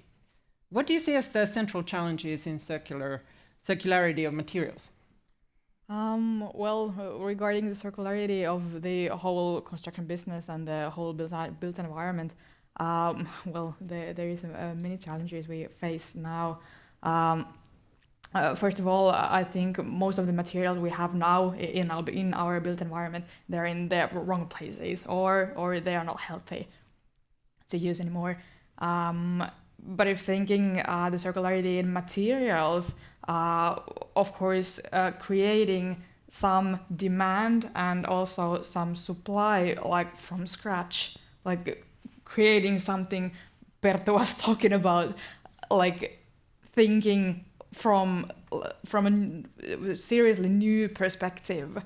We know we have now our supply chains, what they are, but we need to think that very, very differently in the future. And I'm really eager to hear what Mari has done or is doing right now. Well, let's go to Mari. So Mari, your startup Origin by Ocean aims to farm and harvest algae and turn it into ingredients that can be used to produce all kinds of consumer goods, so food, cosmetics, detergents, textiles, but also packaging and other materials. So how do you see this circularity in materials and innovating materials? Well, of course, it's easy for me to say that, it's not the future, it should be today. And when we talk about circular economy and circular solutions, I think we should all, especially in the construction area, I think the numbers you saw in the earlier presentations are terrible. I mean, if you are not using 50% of your waste, you have a very big problem in your hands. So in our case, of course, when we started Origin by Ocean, it started from the fact that when we take this algae and seaweed out, we have to have 100% utilization rate of the feedstock. And we are using waste as a feedstock, and we are turning that into gold. So it's kind of a basic theory of alchemy is that you take shit, and you turn that into the gold, put in a nice way, and this is what we do. And it's very important to have a certain value creation model as well, is that you are not just producing very low grade ingredients, but you have to have a higher grade value added, we call it, in the chemical industry. So value added ingredients, which is enabling the whole 100% utilization of the feedstock. So that's why we can have the residue with the lower price to areas like construction and feed and what have you. So of course we are a strong believer that this is the future and this is what we all should be thinking and doing, definitely. So how do you find, for example, getting funding for your work? Do you? Yeah, funding is always, everyone is asking me that all the time, and I always try to answer in a different way. So today I will answer this way, that of course funding is difficult. That's the fact, right? It's not like I'm calling Eerik and Eerik will throw money at me, unfortunately not. But the thing is that that's why we have to have a very good case. And you have to do a lot of work on that. That it doesn't mean that you're a startup, that you are only being crazy and believing your thing yourself, but you have to have a very concrete case. And of course, that's something that we've been working on before Origin by Ocean was founded, to make the case clear. So of course, it also depends on the funding situation of the world, which has been, I think Eerik can talk about that, it has been very tricky. But yeah, I think it's either or. So I want to ask about funding from Eerik in a moment, but what are the practical implications you see from your work to construction? Well, we actually have an interesting project going on with Kiilto, so I'm not going to mention that because we didn't talk, or if I can talk about it. But I can. Okay, you get permission from the audience. Yes, thank you for that. So yeah, for example, we have this biomass residue, and we are looking at the cement and concrete area if we can use it there, and that's something that I think it's great that what you mentioned in the previous presentation is that especially when you're looking at sustainable materials in construction, it would be very nice that they are actually waste, so bio-based residues from some other processes. And this is again when we come to this value creation, that you have to have other products that are giving you the value so that you can use the waste in that sense. But yeah, so there are a lot of things. We launched our first co-branded product with Marimekko in end of July, so there are a lot of things happening now. Okay, so Eerik, your company Kvanted Venture, it's a Nordic industrial tech investor, and you focus backing early stage entrepreneurs who are transforming the industrial value chain. Why is there such a low number of investors willing to invest in sustainable and circular materials in construction? I have three things on top of my mind, and I'm looking at this from early stage startup and a venture capital perspective. I would say the first one would be the time scale or the lifespan of these kind of material science companies, and basically the fund usually having that 10 years to allocate the money and get the exit as well. Basically, it's less than 10 years; it's 7 years usually in average, and these kind of material science innovations, they tend to need like 10-15 years to be ready. So that's the first. And the second one would be the capex heaviness. This kind of projects, as you really well know, they are really capex heavy, and many investors, they avoid totally hardware. I would say that most of the investors actually in venture capital, they state that they invest only in software because it's scalable, it's capex light, and so on. So I would say that the capex heaviness is a big problem, but it's you can mitigate it if you have a really good business model. And the third one, most important, it's all about the team. And I'll see that in material science companies, they are coming usually out from academia. They are spin-off from university research, and the team is maybe not so diverse as what you see in other kind of ventures. But luckily we have Mari and her excellent team. But not that case is not always like that. Thank you, Eerik. You can throw money at Mari, though. A disclaimer, I have invested in Mari's company. Okay, good. You already have thrown money. Pekka, your expertise area is in wood construction, eco-efficient building design and architectural design. What kind of challenges have you seen in circular economy in the construction field? I had a bit different answer before hearing what Mari said and Riitta. It seems to be that there is very positive things bubbling under. And thinking about Perttu talked earlier that he talked about the quick access to the market. And you asked Raija that how come 100-year-old business innovates. I think it's more like slow exit from the market. It's kind of long-term approach.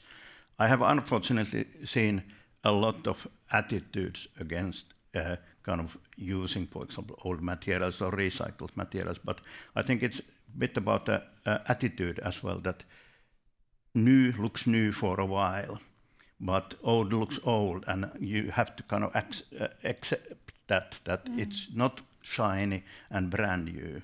And of course, to me, old it has a lot of values. So if we think of what Perttu was talking about, either things that you think will stay, or what are the things that you are looking forward to most in terms of innovating in construction? Let's do a round, but start with Pekka. Yeah, I may be more or less like dinosaur department. Like when we built a storage or office buildings or facilities 300 years ago, it still stays. Now the average age of the building is 43 years or something like that. And we should look more to the future. And of course, I understand in business you want to have kind of more quick cash back instead of thinking about 300 or 100 years forward. I don't know whether this was answer at all. So. Well, thinking about what I want is it to stay. I want our current buildings to stay. I don't want that them ripped away And change. Yeah, but what is it that thing? How we can let them stay, and what does it need to be? How do we have to change our behavior, our agreements, our business models? Those are the things I want to change to preserve our current buildings. Is there any concrete example that you would say that we need to change in the business models or? Well, I actually see a lot of potential in our agreements, in something that we will write to paper or to PDF or anything like that. This is easily changed. Just take the document again and change it. It's not that hard, actually. This building, by the way, doesn't stay. It will be moved to another location, but the components stay. Yeah. In different form. That's a great option. Eerik. This is not a Kvanted case. This is from my old life. I have a company in my old portfolio called Vudio, and I really like that it's a bio-based product. We are making in Vudio these wash basins out of wood composite, and I like that it's bio-based. But more important even is that it's a really good product. It's a life cycle of that product is better than ceramics. So at the same time you're having a bio-based product, but it needs to be as well a better, more durable, so that the life cycle is longer. Yeah, I would go for the LCA as well. I think it's one of the most important things is to understand the whole life cycle of a building and the materials you use and how you want to use them efficiently. And of course, I would love to live in a seaweed house, so maybe one day I will. So that could be the future as well, that maybe we can rethink also the materials what we are using, and then really think that how we can utilize the materials for a very, very long time, and how do we do the maintenance of these materials, because it's not just a thing, and I have never built a house, so I have no idea, but I'm thinking that if you build a house, you want the house to be there. It's not that I build a house and after 5 years that I will just get rid of it and build a new house. So you have to think that how do I keep the house healthy, and it should have also emotional attachment to it. It's not just a house, but it's a beautiful, artistic, architectural thing as whole. Ella. Yeah, I think the LCA is very important now, because now when we're building a building or construction a building, we are mostly thinking about 2 years from now, where the materials come from, how the building process goes on, and then the thinking stops there. Yep. We have to go through whole life cycle up until the end, and take all of this, and the maintenance, of course, very, very important. How do we maintenance the building? What operations is needed? How do we replace something? Do we even have to replace anything? And what happens at the end, or will there even be an end? Pekka. Yeah, I'm very much against of building staying, but like you said, you want to build a house, and in 2 months you notice that, oh no, I need an own study because it's so noisy here, so you have to change the building. Yeah. So, but I guess we are talking about same Yes, thing, anyway. yeah. So the construction business right now is, of course, in problems with the current financial situation, and there's a saying that we should never miss a good crisis because it can always be an opportunity to do something new. Do you see any opportunities here? How could we support the renewal of construction industry, or how could this crisis perhaps help us go forward and do things in a new way? Is there any light at the end of the tunnel? Pekka. We were talking about healthy buildings in here. I guess we have to talk about healthy business as well. And there has been plenty of bad news from construction industry, but I think the worst news are derived from somewhere longer period, not today. So it would be good that hopefully have more time, and then we can concentrate on developing, and it seems that somebody already does it, so no problem with that, in my opinion. What do you think, Elle? Well, it has been seen even in this like challenging market situation that the sustainable investments have stayed. They have been good investments, and the value has stayed and even rised a bit. I think one thing we could all be using now actually even in this launching event, and what we could focus now in next 6 months, a year, a couple of years, don't know how long this situation will last, but cooperation. That's the thing we need now, and I think this is the point when there is businesses that cannot go as they are now, and they have to start cooperating with maybe someone they know already, but also maybe with someone they have never even thought of so far. Eerik. There is always opportunities in this kind of situations, but something to add here. I think that now, unluckily, is the possibility when you don't are able to use as much as you used to have the time with your customers. Now it might be the time to look inside and look far away and make the future strategies. Yeah, I think crisis is needed. It's definitely, I mean, if you look at conventional businesses, they don't change if they don't have to, unfortunately. I mean, that's the truth. And I think when the crisis hits the fan, then you realize first time that, you know, now it's time maybe to do something. And then it's very important that the guys who actually have the long-term vision already from, let's say, early days on, they are the ones can survive the crisis, let's say, more easily than the ones that are living just ad hoc all the time and trying to keep the business alive. So I would say that crisis is good. We should always use the opportunity, and then definitely at this stage to define the future being long term. Okay, we have a few minutes if there's audience questions. If you have a question here, present. I see a hand over there, so we'll take one there and another one there. And I'll remind people online that if you want to ask questions, you can click on the Q&A button and type in your question. And if we have time, we can then take some of your questions as well.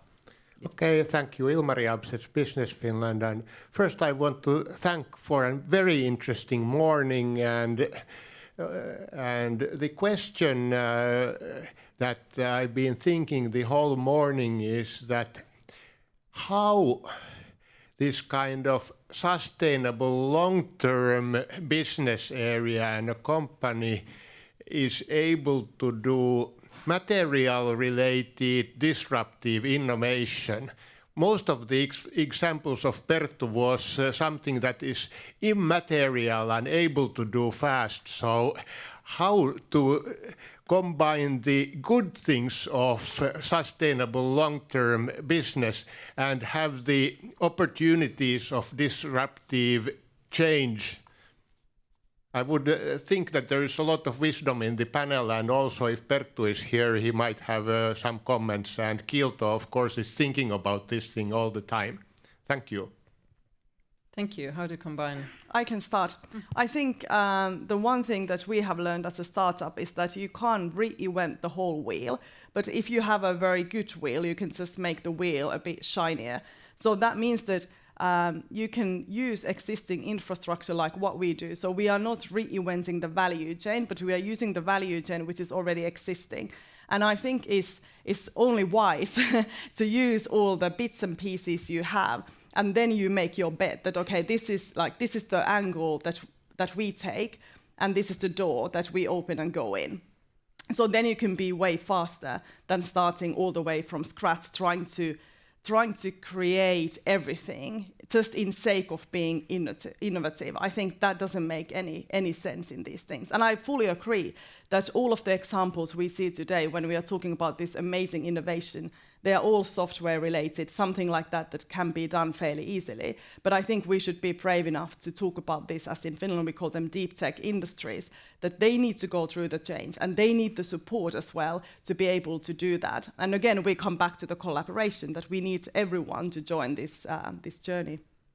Eerik. I think that kind of collaboration, what you have, Mari, in Origin by Ocean and Kiilto, it's something we need more in Finland. In industrial companies doing a collaboration with startup companies, that especially in these kind of capex-heavy, more time-consuming cases, it's needed.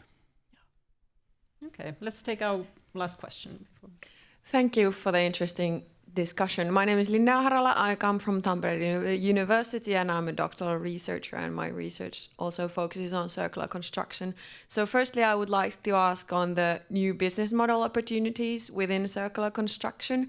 So any insights on that? And also regarding the collaboration that has been discussed now, how do you see maybe how to coordinate or facilitate this kind of collaboration when moving into new, more circular value chains, for example, regarding building component reuse? So how does the ownership of these, for example, different elements reused, how does it work? Any insights? Thanks. Okay, thank you. So we had two questions. New business models. Does one of the panelists want to tackle this? Yeah, I can start. So I think the business model is everything, and I'm a chemist by training, so it's funny that I'm talking about the business model, but I have learned a lot. So I think one of the things in this circular economy is the fact that we have to rethink the business model as well. So it can't be linear anymore, and it can't be the fact that you only do profit. In sake of doing things, you only look at the profit, right? So that you go, okay, this year we're going to make 1.8 billion, next year it's going to be 2.8, and it's like profit over the profit over the profit. But you have to be able to spread the model so that there are different values. So for example, in our business model, one of the values is the nature. So it's the ecosystem. So we can do the calculations, how much money we lose in a certain areas because of the eutrophication problem, for example. That's like case for us. And then we can turn that into a value as well. So I think we have to have a look at the value creation in a different way. And it's just, of course, we've been just lazy, right? We are human beings, so we are lazy. So that's why we look at the business models in a way that we have learned. But I think it's interesting because you can do a lot with that. And then, of course, incorporate the waste as well. And then how to facilitate building component reuse, for example. Ella? Well, I would say you have to have a network, and you have to do the networking before you start. Like, okay, here's my materials. Who's gonna take it? You have to make those connections, and it's a hard work. Pekka? Yeah, I would say that, for example, this building, which I tell more about a bit later, was built on the reverse way, that it was first thought that how could this serve as a school, but we needed an event facility. So a bit of a totally new way of thinking, like using the old materials is really challenging for an architect. That, okay, here's a catalog, try to make a puzzle out of these. So that would help, and I'm looking forward more to the new buildings after all, as a source for and other new buildings, like for example, especially in wood construction where we nailed things, that's really difficult to take away. But the new ways, like everything in here is bolted or screwed, which can as well unscrewed or unbolted. So new way of building will offer in the future new ways of reusing as well. Well, perfect. Pekka is already segueing to our next section. So thank you to our panelists. Let's give them a round of applause. Thank you. And so I will leave the stage to Pekka, and Pekka will talk to us about disassembly architecture and about this building specifically. And after Pekka is finished, we will have our coffee break. Coffee will be served over there, but Pekka will be here around, so then you can also ask him questions or ask him to show you around the building. Yes. First about this building. The story of the building started like 5 years ago. We got the call from the city of Helsinki that would you like to design a house next to famous Finnish architect's house Aalto, and of course there's no other answer than yes, of course. So we started with the students, made a studio with different positions. This is the model of the site. You can see the Finlandia Hall at the back. Picked one of them to be developed, and it was Jaakko Torvinen's idea of a really simple box with the natural pine trunks carrying the building. And we thought that this is simple enough concept that we can continue with the students who haven't designed any buildings earlier. So totally amateurs. Maybe we fell in love in Jaakko's nice paintings about the buildings, creating the atmosphere of the Finnish forest. And then we started to work on it as a team to make it a feasible building. And we thought that these natural tree trunks was the most difficult thing in the building, because you don't use organic components that often in a building. So we studied the whole chain from the forest to a finished building, cooperated with forestry school in Evo, picked there some trees for our use, study use, documented them, cut them, and we cut them on the forest, transported to Otaniemi, peeled them with the high pressure washer, scanned them to know everything about the trunks, crafted them with the CNC station in our university workstation, and then built an example building to see the whole process from the forest to a natural pine trunk carrying the frame.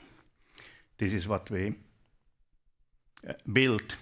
But the point was that we used 2 tree trunks to learn that how could we use the 95 tree trunks which you can find from this building, outside and inside, as a carrying frame. This time the trunks were harvested from Loviisa, quite nearby, taken to luckily, by the way, there was really a lot of snow because we wanted the branches to stay, so trees fell down on the snow softly like on a pillow. So we didn't break the trees. And same process in a bigger scale in a factory, timber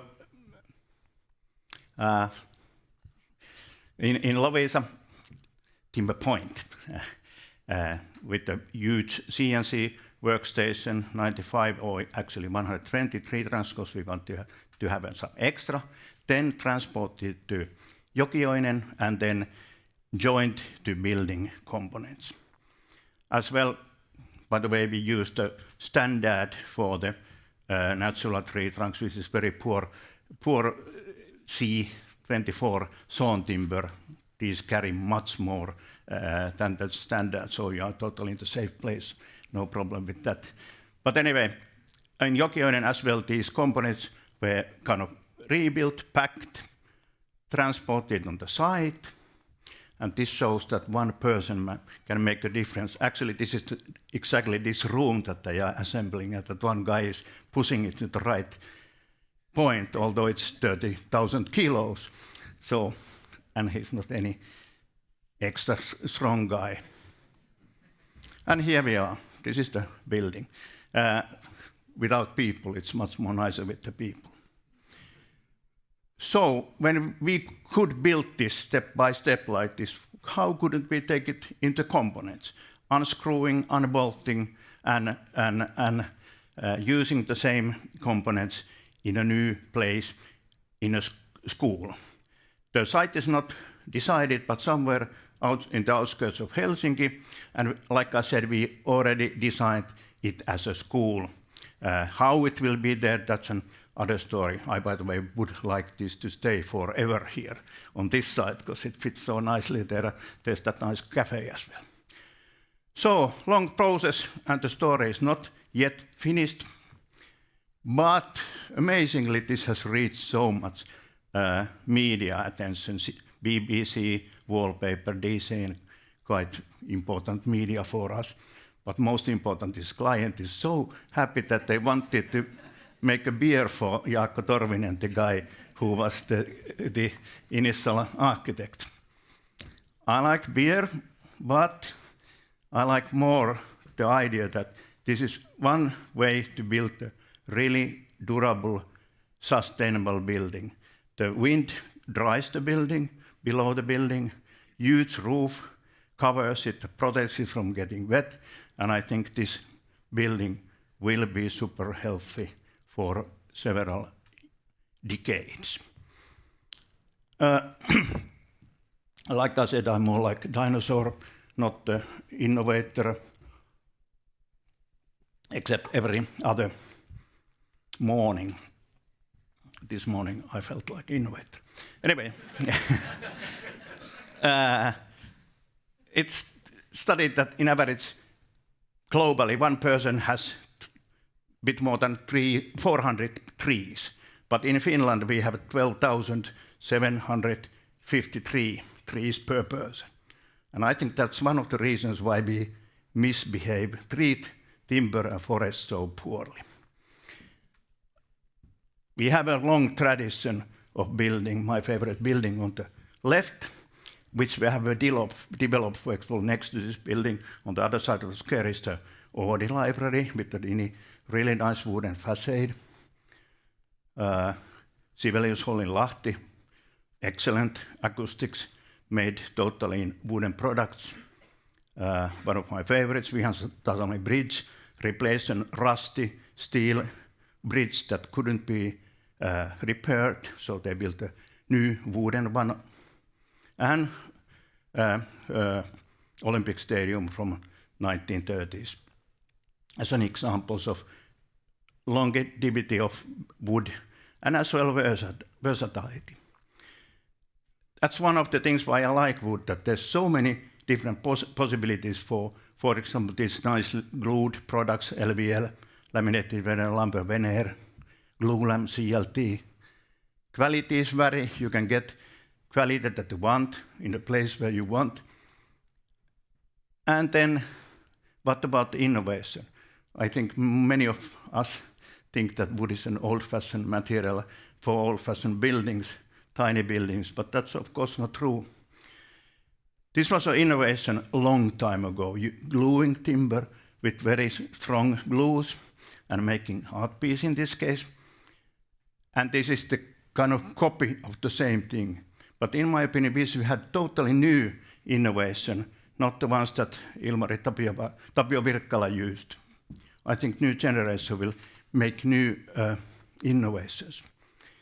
I think that European Grada is an innovation where you can form thin plywood in 3 dimensions, since they have special kind of glue which allows that, or adhesive. For some reason, there has been perfect technology to, for example, see what is inside the wood, where's the fillet of timber or tree trunk for tens of years. But we don't utilize that. And it cannot be that expensive that we really pick exactly the piece that we would like to have. There's many technologies, and they are partly utilized, but not in full capacity. Then I understood that you are, and Mari as well here, is utilizing natural materials, which is kind of circle that we go back to the things when everything came from nature, like we did adhesives from different natural things. I was told that sometimes it was done on cats, but that's not true, I guess. But anyway, a bit of a circle that we utilize the old things, the old knowledge, but as well new possibilities. This is one of the things that is done in Aalto. Noora Jau and Konrad Klokkars are somehow changing the structure of timber and creating a color for it. Not coating, not painting, but changing the structure.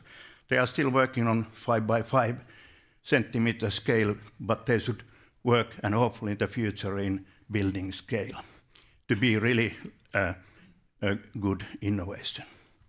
And of course, nature has the best ideas itself. I understood that you are utilizing those ideas in super healthy buildings as well.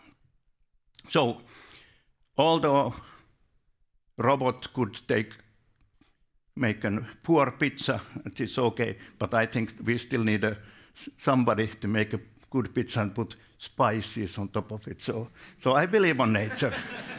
Perttu left, so don't tell him. No, I lost the kind of idea. Anyway, it has been a quite long time a trend to not to use the adhesives. It's still small business. It might be bigger. And as well, the reuse, more or less, for a long time has been actually the business in building. More than half of the building business is on renovation, and I guess in coming years, even more. How could this primitive carpenter on the left make this innovative way of changing that lowest log will be anyway disturbed with those few wedges and pegs or dowels? But how cannot highly educated engineers or architects do the same? We can do, I guess. You know that Hippocrates oath, do no harm for your patient, which is, I don't know whether it's good principle for the doctor. But anyway, it's used in brain surgery, in the peacemaking, but not in building sector. What about if we started to think about that? Let's not do harm. Like today we heard that we have already started to think about. So my lecture is totally old-fashioned from today. Anyway, durability, in my opinion, is the best that we can give for sustainable building, long-lasting buildings, long life cycle. This is how we tear down the buildings today, crush them and use them in landfill. I think it's a waste of material, waste of energy, waste of intelligence, money, and everything. I, by the way, have given many business advices about money for the people that know it much better than me, so sorry about that. But you asked me, Anu, and can we really use this kind of really poor, cheap materials in the future? I don't think so. I wouldn't buy that. Oops, sorry, almost slipped. So, repairable, buildable, replaceable buildings and whatever, plenty of R's. This is a material diagram that colleagues from Denmark did. And you cannot see it, but in the lowest row, there's all the wooden materials, even the worst ones, on carbon footprint. And on top is the materials that you shouldn't use it. So I think using wood, using the good adhesives, maybe more natural in the future, I think that would take us much more further in the field of sustainable building. I have millions of slides, but I will stop now to offer you a possibility for coffee. Thank you.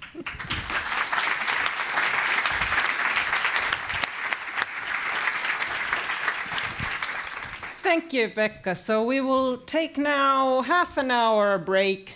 For those online, we'll be back 11:30 Helsinki time, and for us here in the building, there will be coffee, and Pekka can tell you about the rest of his slides on the coffee in the building. Thank you. Thanks.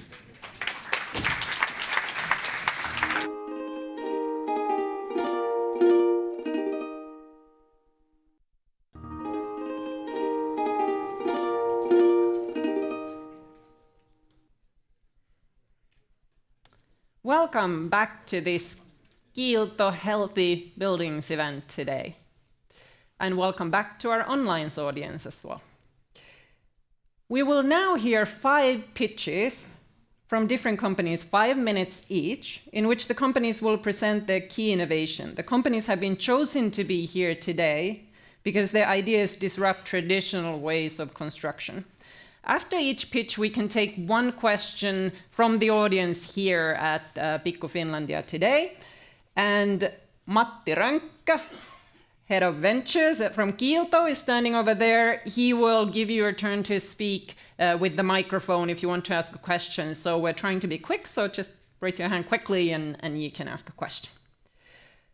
Let's get going. So our first pitch is Joona Kotilainen, co-founder of Heal Oy, a waste and wood upcycling company. Welcome, Joona.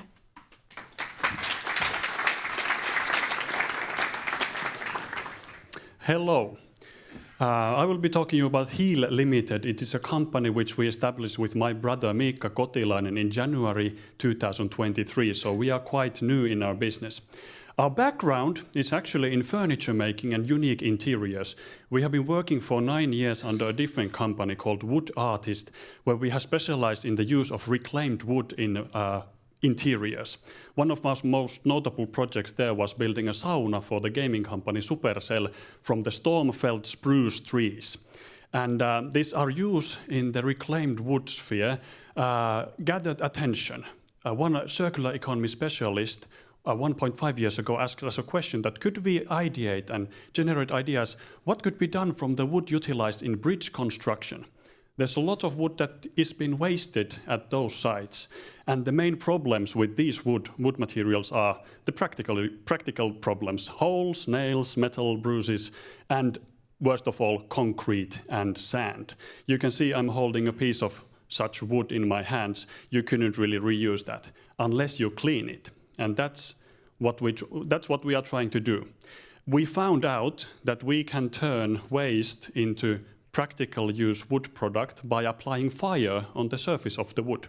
It actually cures the wood, and we can clean off the concrete and sand from the wood with fire. And we started looking into this phenomenon and wanted to find out whether we could find enough raw materials. And when we started digging into the question, we found out that in Finland only, there's approximately 1.5 million cubic meters of wood side streams and inferior lumber every year that basically gets incinerated. So that's a big problem, and we are trying to solve it.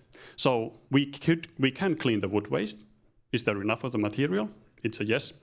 Can it become an industrial scale business? Well, that's what we are trying to find out. That's what our whole business is.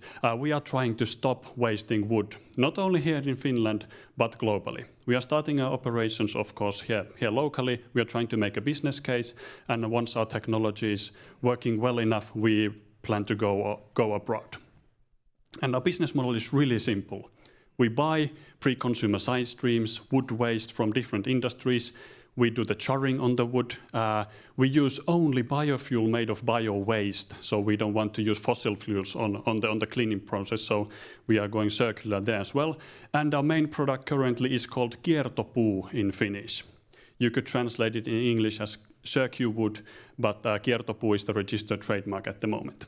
So circuwood, kiertopuu, it basically is side streams, inferior quality wood. We use waste-based biofuel as the energy source in the cleaning process. We have not yet crunched the numbers on the CO2 footprint. We have established the production facility 1 month ago. We are now crunching the numbers, but we are looking at potential reduction in CO2 footprint. And few words about the method. It's really old. It has been used for centuries in Japan. The original name for the charring process is called yakisuki or shousukiban in Japanese. And what the fire essentially does for the wood, it is a basically natural surface treatment method. It provides better water resistance.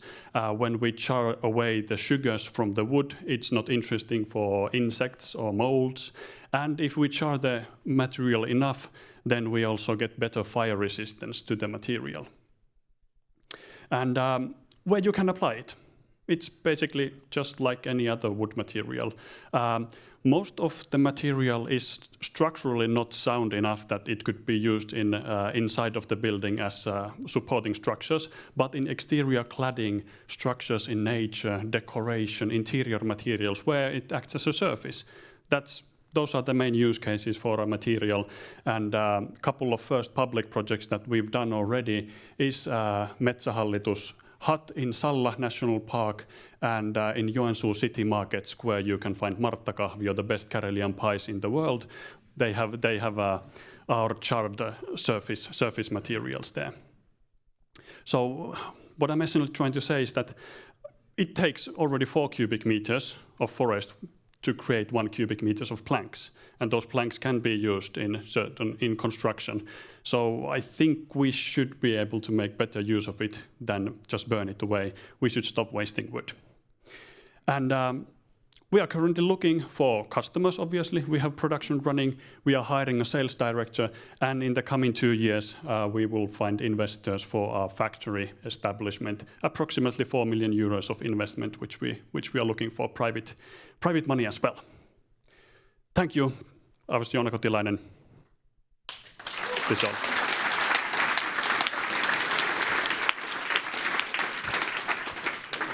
So do we have a question from the audience?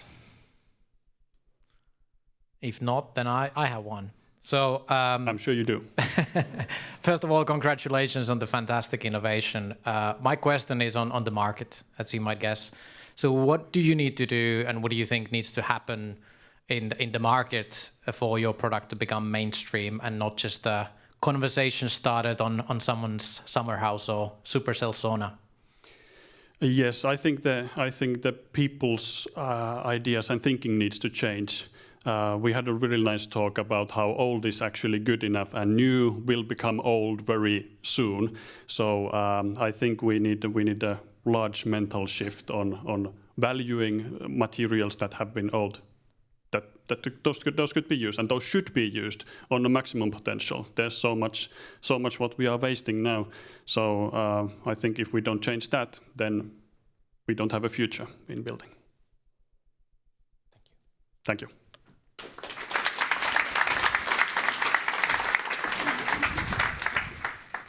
Thank you, Joona. Next, we will have Suvi Sell, CFO from Aisti, a carbon-negative acoustics company. Welcome, Suvi.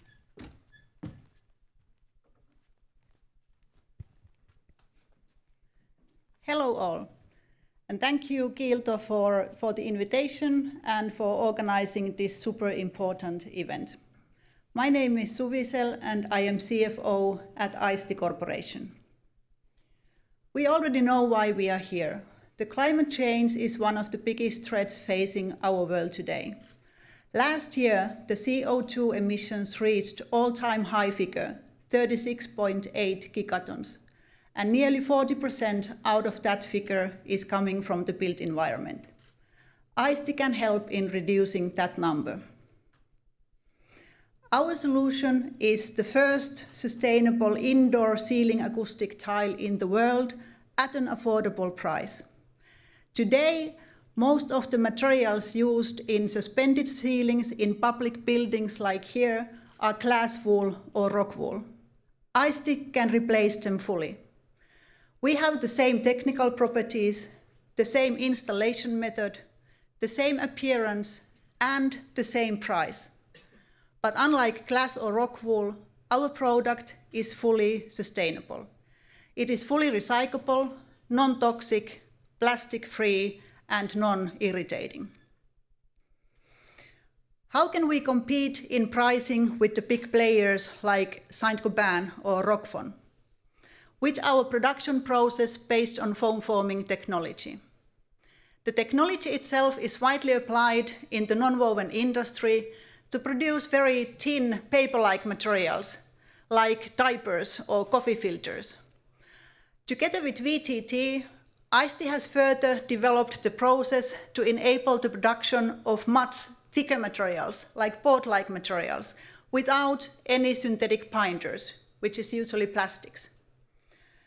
The product itself is very simple. It contains wood fibers, foaming chemicals, fire retardancy substance, and coating material.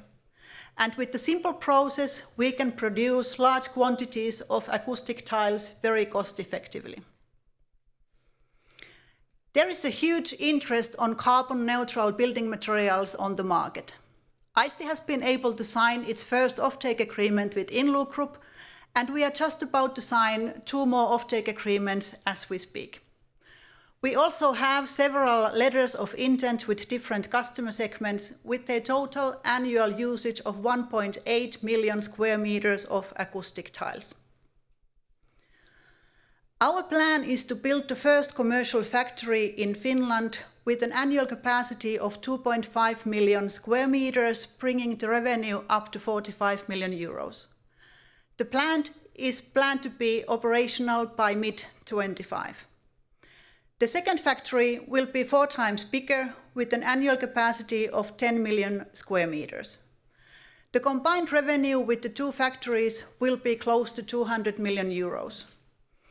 And with the sales profit of over 60%, we can make very profitable business and improve the value of the company for our shareholders. And we won't stop with the two factories, as ISTI aims at becoming one of the largest suppliers of acoustic tiles in the world.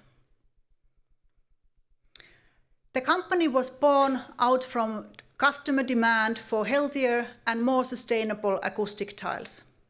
The company was established in 2019 by the three gentlemen here. Mikko Paananen, our product and market specialist, Antti Fredriksson, our fiber specialist, and Petri Jetsu, our technology guru. Today we are a team of 9 exceptional professionals. Last year, ISTI raised seed funding of 1.6 million euros from Maki and from a consortium organized by Val Ventures. With that funding, we have been able to open a demo facility in Jyväskylä, where we can produce real-size acoustic tiles for customers and for further testing. We are just about to start the investment project for the first commercial factory, and if you act fast, there might still be room for one good investor to jump in. Thank you.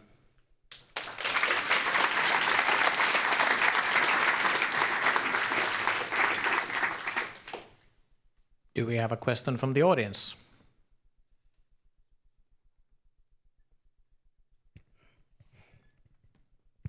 Yeah, thank you for a really good presentation. One question regarding the competition. How would you describe that? Yes, on this global market, we have recognized that there are actually only four players that provide the acoustic tiles in this price range that fulfill the technical requirements. And those are Saint-Gobain, which is a huge player, Knauf is a German huge group, Rockwool, it's a Danish company, and Armstrong Industries is a US company. So we are against those four big players on the market. Thank you.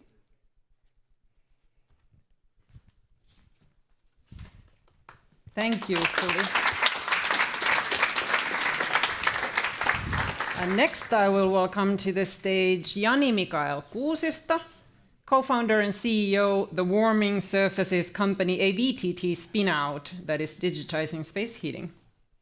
Thank you. Mikael. Yes, hello everyone. Thank you to Kiilto for believing in us enough to invite us on stage.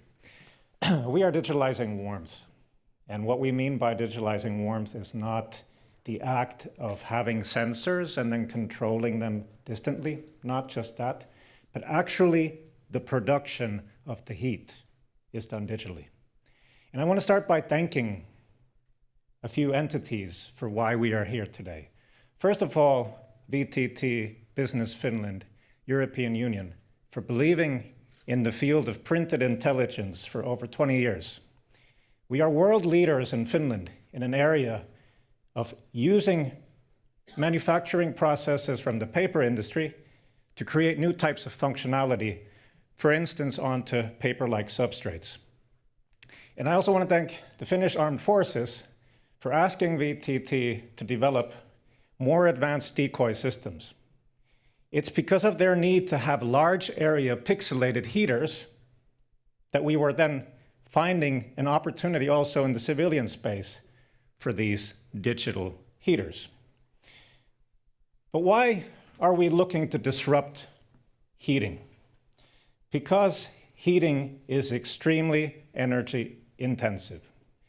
64% of all energy consumed by EU households goes into heating of living spaces. That same number is 48% in the US. And why is it so energy intensive? Well, creating heat always is. But current systems are extremely slow. What we want to do is we want to make heat production as fast as controlling light. Physically not possible, but that's our aim. And our proposition is we do it through radiant heating. And I don't have the time to go into the theory, but let's just say that this convection-based heating, first heating the air, is the reason it's energy inefficient and slow. By heating the surfaces, that is the fastest way to bring warmth into our environments, and with much less temperature requirements than if you have these spot source heaters. So our solution is called HALIA, digital warmth. We've developed the means to bring electrical, hair-thin heaters inside of the surface materials in our living environments, into furniture, into the wall materials, into the floor materials. It's all inside this thin layer of, in this case, paper, but could be textiles and other materials as well. They provide very fast response heating and at low voltages. If you want to feel the heat after this, come to me. I have a 5-volt battery, and you can feel what it feels like from a floor laminate to get heat from. One further advantage is healthy buildings, sustainable buildings, rebuilding Ukraine, renovating those 35 million energy inefficient buildings in EU. Where are we going to get all those resources to do that? Our heaters require less than 95% of the materials used in today's heating systems. Our founders were white, middle-aged men. We need diversity in our team. Our diversity is in that I have a business background. Terho is a chemist, PhD. He's a technology guru, and Jarno is an industrial designer. That's where our diversity stops. We want to build an international team because we are going global. Our technology is patented. It's proven in first industrial scale. And by the way, this is a deep tech company that is low capex. Again, thank you to all the parties that have put in the money over the 20 years. So we had those mistakes done early. But investors always ask me, where's the urgency for this? This map highlights the urgency. Last year, over 9% of European citizens lived in energy poverty.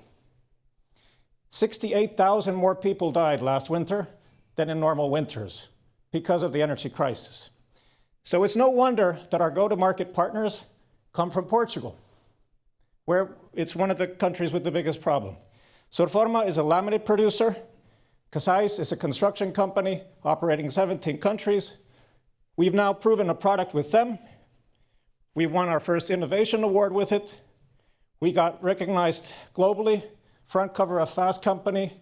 If you go by MIT Technology Review German edition right now, we're there. So nice visibility. We're off to a fast start. We're a deep tech company moving fast. Why we wanted to come here?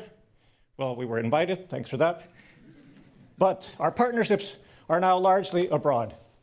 We want to build partnerships also in Finland. We need to build our team. If you want to join our team, come and talk to us.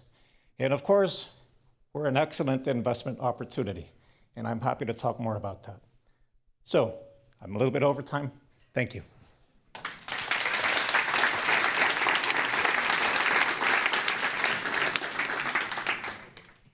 Any questions?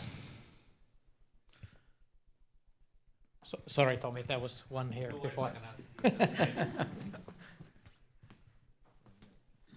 you go. Yeah, so thank you very much for the very interesting pitch. How efficient is your power conversion, let's say if you're converting from electricity to heat? Right? How efficient, and have you ever compared, let's say, with the geothermal heat pump, which has been said like, very efficient as well? So. Yes. First of all, I'm not the technical expert in the team, but for me to explain that would take 10 minutes. But the main energy savings actually come from the fact that, again, in convection, you're heating air. Air is a very bad thermal conductor. So the reason we feel cold inside of buildings, the primary reason is laws of thermodynamics. Those cold surfaces are extracting energy from your body. That's why you feel cold. Now, if we heat them over the air, it's slow and you need to run the heater continuously. With our technology, you bring it into the surfaces, and with much lower temperatures, You're able to control the intensity of the heat when you need it and where you need it. And by the way, we have patent applications in microclimates, how to transact commercially off of selling heat. If you want more intensity in your seat right there, you could do a commercial transaction and pump up the heat where you're sitting. So I went to the business side. The answer is laws of thermodynamics stipulate why radiant heating is better than convection-based. Thank you.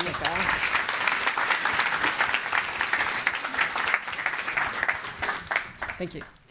And next, we will invite to the stage Natalia Rincon, co-founder and CEO of Chaos Architects, an AI-powered urban forecasting company. Yes. Welcome, Natalia. Thank you. I'm not white, man, or middle-aged, so this is the diversity. Yes. So today businesses are under a lot of pressure. They need to process a lot of complex data, location data, to remain competitive and profitable. Still, with this challenge and this gap in the market, there is no solution that understands the demand or the supply of a location. At Chaos, we see this as an opportunity. There's a lot of location data that is underutilized, underanalyzed, and this is all information that all of our customers need and that you in the audience need. So what we provide for businesses and governments is an all-inclusive location intelligence solution. We work with real estate, financing, infrastructure, and logistics. And the main use case that we solve for each one of them is to understand the demand and the supply of a location. Our customers use subscriptions to a dashboard. They can use reporting or they can use APIs. An example, a property developer or an energy company looking for a specifics of a location, a plot, or a property has to have in mind or do a lot of detective work. With us, they choose the parameters they want, we locate that in a map, they collaborate, and they can present that live to their customers. I recently heard that one of our customers was presenting to a customer, and they said, "Where did you find that location?" "I didn't find it." And they said, "Well, using Chaos." So that was music to my ears. Then if you're a real estate investor or a financial institution, you probably have already a location in mind. So what you need to do is verify that that location is going to be a good investment in the future. So they can verify all the parameters and forecast that, and then do a report for their investment committee. As simple as that. Now, it's not only about visualizing, but also about data science. So I give you an example. Because we have a lot of different location data, we can interpret all of that together.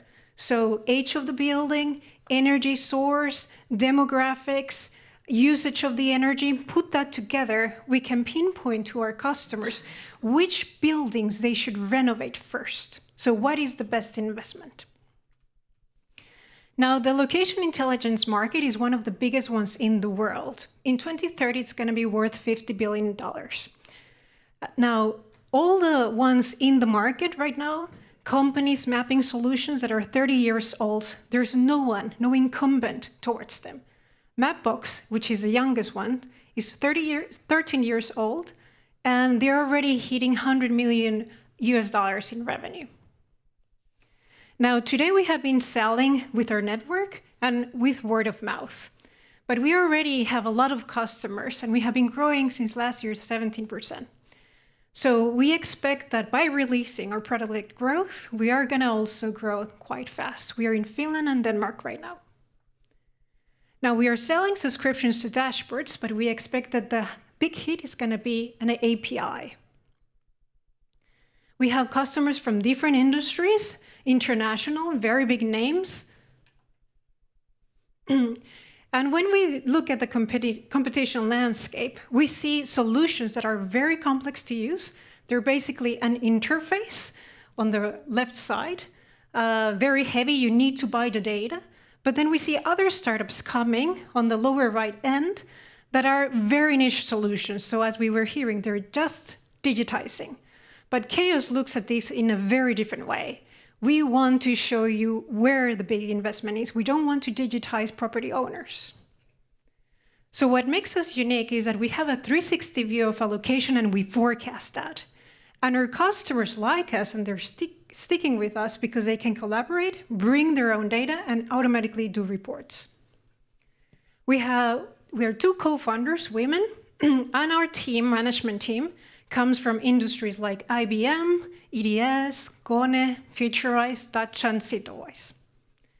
Our board and shareholders also are very interesting people coming from the real estate industry as well. So why now? The rise of data, AI, and climate impact are all forces that are going to push companies to review the way they're making investments. The winning solution is the one that is going to be easy and really giving the insights right away. Thank you.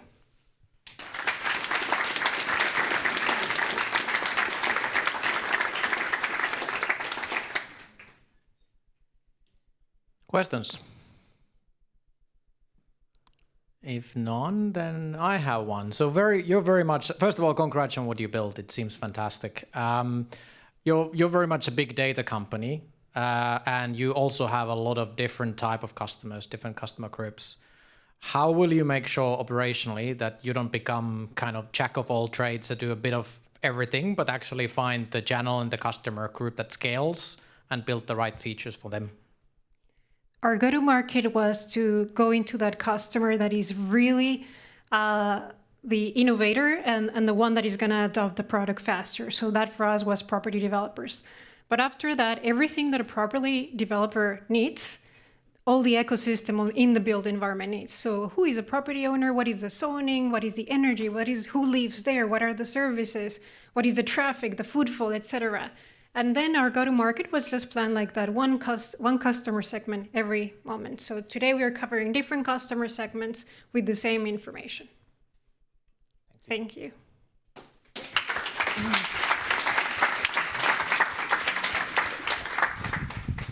And now our final pitch comes from our very own Raija Polvinen, who's been on stage before. So Raija is the Chief Ecosystem Officer at Kiilto. Welcome, Raija. Thank you. Okay, I will pitch you a new Kiilto technology platform, dependable adhesives or depending on demand.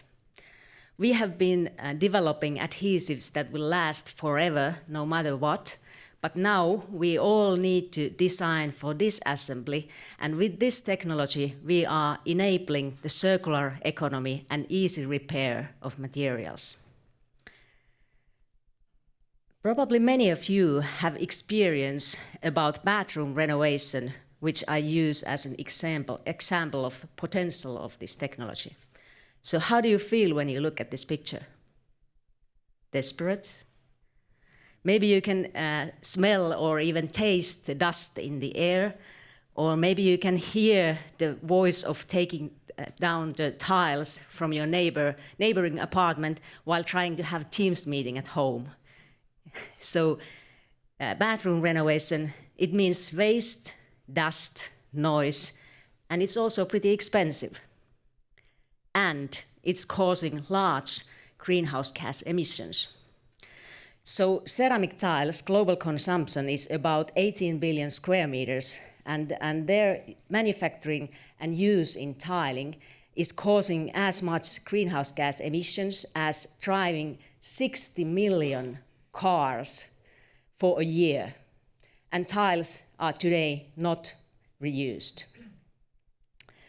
So what if you could turn renovation waste, dust and noise in the history, significantly reduce the greenhouse gas emissions and saving costs?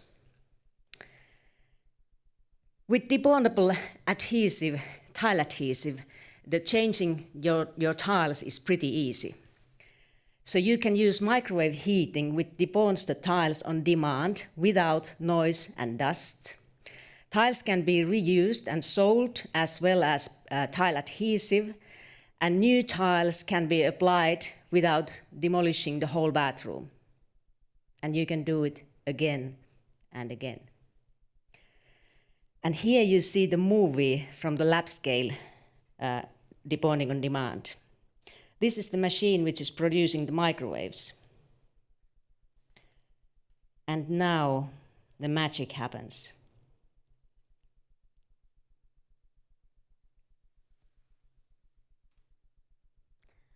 And you can just easily take the tile away, and tile adhesive is kind of powderized, and you can brush it away from the back of the tile and reuse the tile, and also reuse the surface for new tiles. And bathrooms are not the only application area for this dependable adhesives technology. They have potential in all the other interior surfaces, like parquet flooring or laminate flooring. You can repair easily the surface which is damaged only from a small area. In furniture industry, in shipbuilding industry, and electronics, which is used almost everywhere today. The long-term vision of this technology is globally no waste from repair and renovation. All the materials can be separated, reused, and recycled. We have a toolbox of technologies, fine high-end technology, chemistry, which can be applied into the different chemistry bases to make dependable adhesives. And for the commercial applications, we still need you. We can't do that alone. We need the whole value chain, and we call you for collaboration for commercial applications. Where should we apply this? Where should it would be most useful technology to start with? Thank you.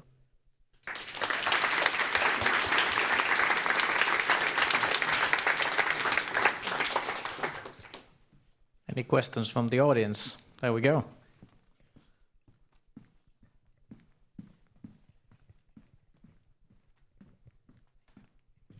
Thank you, very interesting, and that would be a pleasure for all of us in the upcoming renovations. My question is about the value chain you mentioned. So who are the stakeholders and who are the kind of the companies you would need for this to become a viable business model? Yes, that is an excellent question. For example, at the moment, I mentioned that you can circulate both the tiles and the tile adhesive. And we could basically take the tile adhesive back, the powderized tile adhesive, but then you should have a market for the used tiles. And probably, for example, the ceramic tile manufacturers would be an interested players in the field who would like to have a smaller carbon footprint, and they could create the value chain for circulating their tiles. But for that, we need also your ideas that how should we build the value chain, and which kind of technologies or application areas would be the best to start with, because it's maybe not the individual apartment renovation where you should start with this technology. Thanks.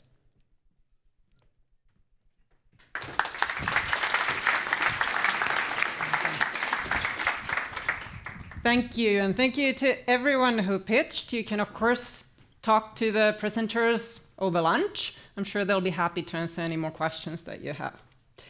Now I will hand the stage over to Discovery partner Christopher Mills from Kiilto, as Christopher will interview Kari Hirvijärvi, CEO of AI for Site, about where we are with AI in construction. Welcome, Christopher and Kari.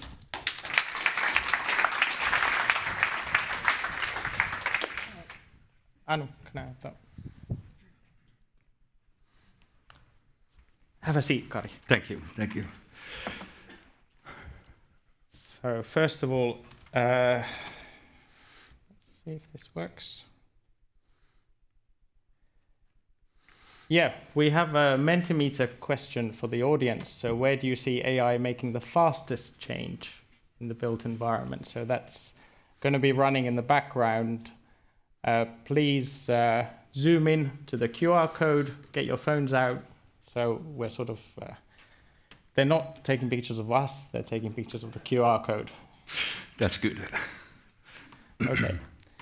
So welcome, Kari, and first of all, just to highlight the amazing name of your company in this day and age, AI for Sight. Yeah. Amazing.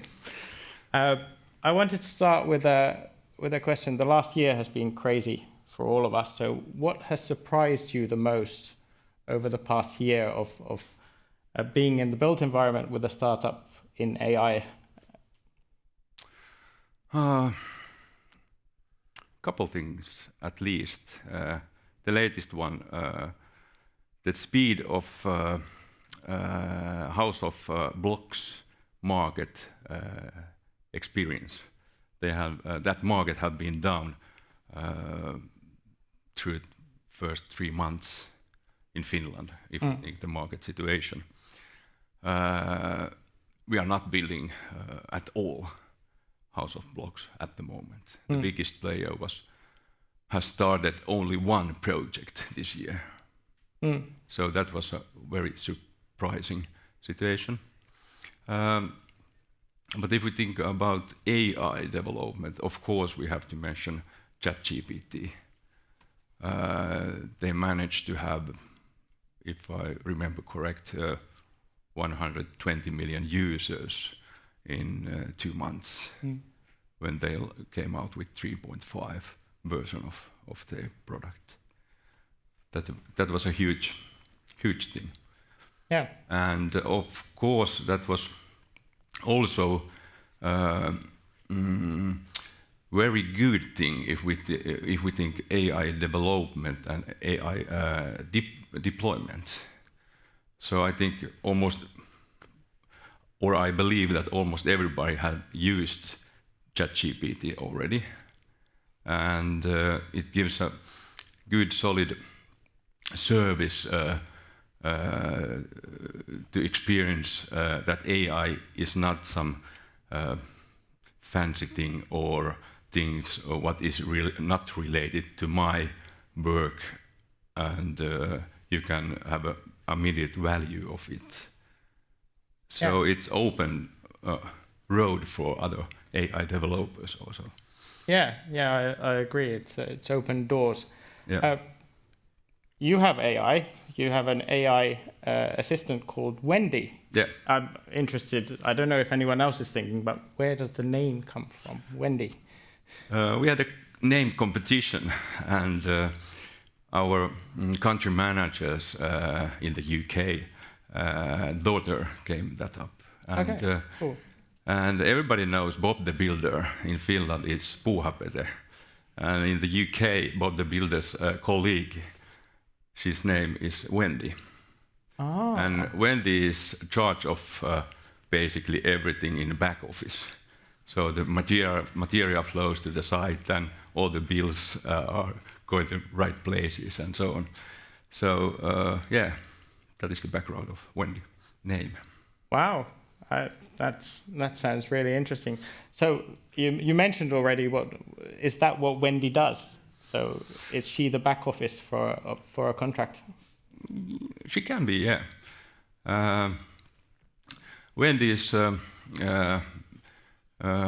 built environment-based developed AI, which empowers construction professionals. And if I take one example of use case, existing situation is so that at least construction companies have, let's say, 15 different applications related to data. When they take Wendy in use, they can integrate all those applications, data sources, and use just one intelligent user interface, Wendy. You can write with Wendy, you can speak with Wendy. It gives immediately situational awareness from the construction site. You can ask basically whatever, what is the situation in this and this production area, what is a production level, productivity level, who are at the site at the moment, give me the latest picture for this production area, and do that every day, 4 p.m., and send it to this and these people. Yeah. That can be one use case. Perttu's picture with the cool guy with all the radios and the music players and stuff come to mind from that. So you're replacing complexity with a simple interface. Yeah, simplifying. That is one core thing. Okay, you mentioned the UK office. I'm especially interested because you're globally active, but you have 2 companies, one in the UK and one in Finland. So what differences and what similarities in the built environment sector, in the construction sector, have you seen with working in these two countries? Yes. First of all, in the UK, the market is huge. 200 billion euros annually is the market size. They are adopting technology more faster than Finnish guys or Finnish construction companies. That is one thing, and they think so that when they find out good solution, they start immediately scale it to their production or processes. In Finland, it's more or less like there are pilots and pilots and pilots. And death of a million pilots. Yeah. At least those are different. Yeah, really interesting, and I think those are some things to ponder for all startups: is where to scale, and that's an important question we ask also in Kiilto Ventures: is where should the startup scale? Yeah, but it takes time. When you go to, we started in the last year, end of last year, we started in the UK market, and we are still in a position where we already have our pilot projects and customers.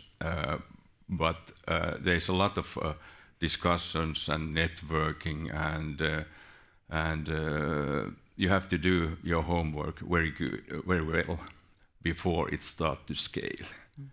But when it starts, there are good examples that goes very rapidly after that. But the first phase is you need money, and you have to be patient. So yeah, makes sense. Okay, of course, an interview about AI wouldn't be an interview about AI without a question from ChatGPT. So I, of course, chatted to my friend and asked him for something that would make the audience laugh, and something that I should ask Kari Hirvijärvi, the CEO of AI Foresight. All right. And ChatGPT came up with this question. So construction has gone from hammers and chisels to bulldozers and drones and technology, but where do you see the final frontier in construction? And ChatGPT added, don't allow him to use the words AI, algorithms, or data.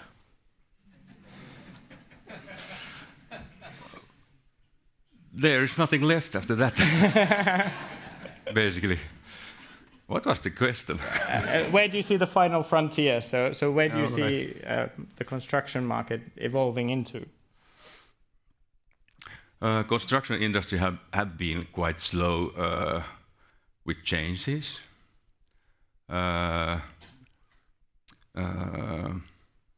But during last, let's say, 4 to 5 years' time, I have seen many companies who are deploying new technologies in a good manner. And I'm pretty sure that when we have in a global sense where we have a big productivity problem, it's only 30% of all the work what have been done at the site is productivity time. 70% is waste time. And we can see good examples from the construction companies side, how they are starting to tackle that thing. And in Finland, we can rise up a new production form like tagged production. That is a good way. It have been developed in Germany. What many companies have adapted to Finnish production, and I can see a lot of real cases where companies have started to solve the productivity problem. Okay. And that includes a lot of money, of course, a lot of time, and also a lot of CO2 emissions. If we can cut down the production time, we use less energy related to construction work, and that is there are huge outputs if you can solve that big problem. And I'm pretty sure that industry is going to go that direction. It includes data to analyze processes. You weren't allowed to use the word data. All right. Sorry. It needs information. Oh, yeah. Smart. Yeah, to analyze was process also. No, process is allowed. Right. Yeah. Processes, and of course that side, but also prefabrication is the other side. We can see a good example of that also.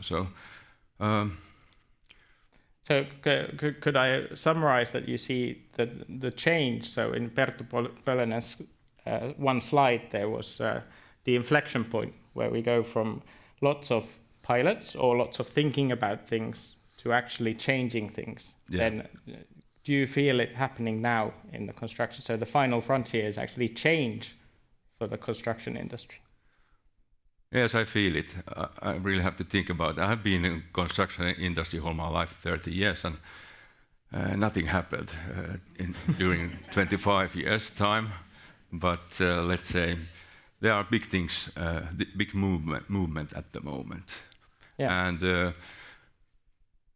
last, what I really think that AI is going to be the catalyst of digitalization. When you put a higher level, which give you higher value like automation and simplifies things, that also caused new needs like digital tools, IoT modules on the site, data. And I'm pretty sure that that is the catalyst of digitalization of construction industry. Okay, amazing. Let's have a glance at our Mentimeter. It's quite difficult for us to see. We can, of course, stand up and have a look, but so. On stage just to keep time as well, so we could combine perhaps looking at the Mentimeter, and if anybody in the audience has a question or comment, we can bring you the microphone, but yes. So some of the things coming up are design, architecture, anticipating renovations. What do you think about that, Kari? Do you think that's supporting planning? Do you see AI fastest making the change in the sort of desktop work before it changes the job site? I think the fastest area is related to white color. It's white color. It's let me see. It's all those administration-related workers, like managers, designers. Those work are going to be more or less automated. Yeah. And that is the first thing. Yeah. Low-hanging fruits. So I think we have a really smart audience here today. So thank you. Yeah. Thank you, Kari, for the interview. Hey, thank you. Let's take one question here before you guys go. Thank you again. I would like to ask, reflecting on the construction of elements, like the reuse of building components. So as it requires kind of more handwork and more human skills to take the elements out as a whole and then reuse them somewhere. So how do you see what are the most kind of important digital solutions to enable that? So my question is about the role of digitalization that goes hand in hand with reuse or circular transition within the construction industry. That is related to digitalization. Yeah, like the relation of digitalization and the circular transition in the construction industry. That is a good question. What comes in my mind is that we should have a data related to houses in how old they are and when they comes in the repairing age. With that data we could have analysis and which gives more value to like builders and so on. That is first thing what comes in my mind. Yeah, so maybe building information modeling, enabling the deconstruction planning, for example. Information models are also related to that. If we can have a product information from the model, that is also related to how and when which building is coming to in the repair age. Yeah. Thank you, Christopher and Kari. Thank you. Thank you. And next, we are moving to our next panel discussion, and we will have a little bit of physical activity on stage when they bring out chairs before I invite the panelists. I could introduce our panelists while the chairs are being moved. We will welcome to the stage Laura Kummola, postdoctoral research fellow from the Faculty of Medicine and Health Technology at Tampere University, Aki Soudunsaari, founder of Naava, Arto Toorikka, head of sustainability development, AFRY Buildings Finland, and Martin Toibel, head of indoor environments team at the Finnish Institute for Health and Welfare. Welcome.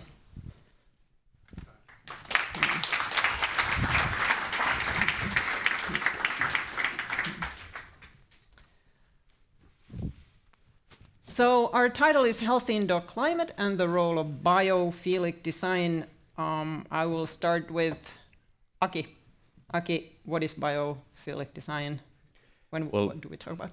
Well, first of all, thanks for the Kiilto team for pioneering in this field, kind of blowing the snow for all of us, trying to improve the quality of living and in and around buildings.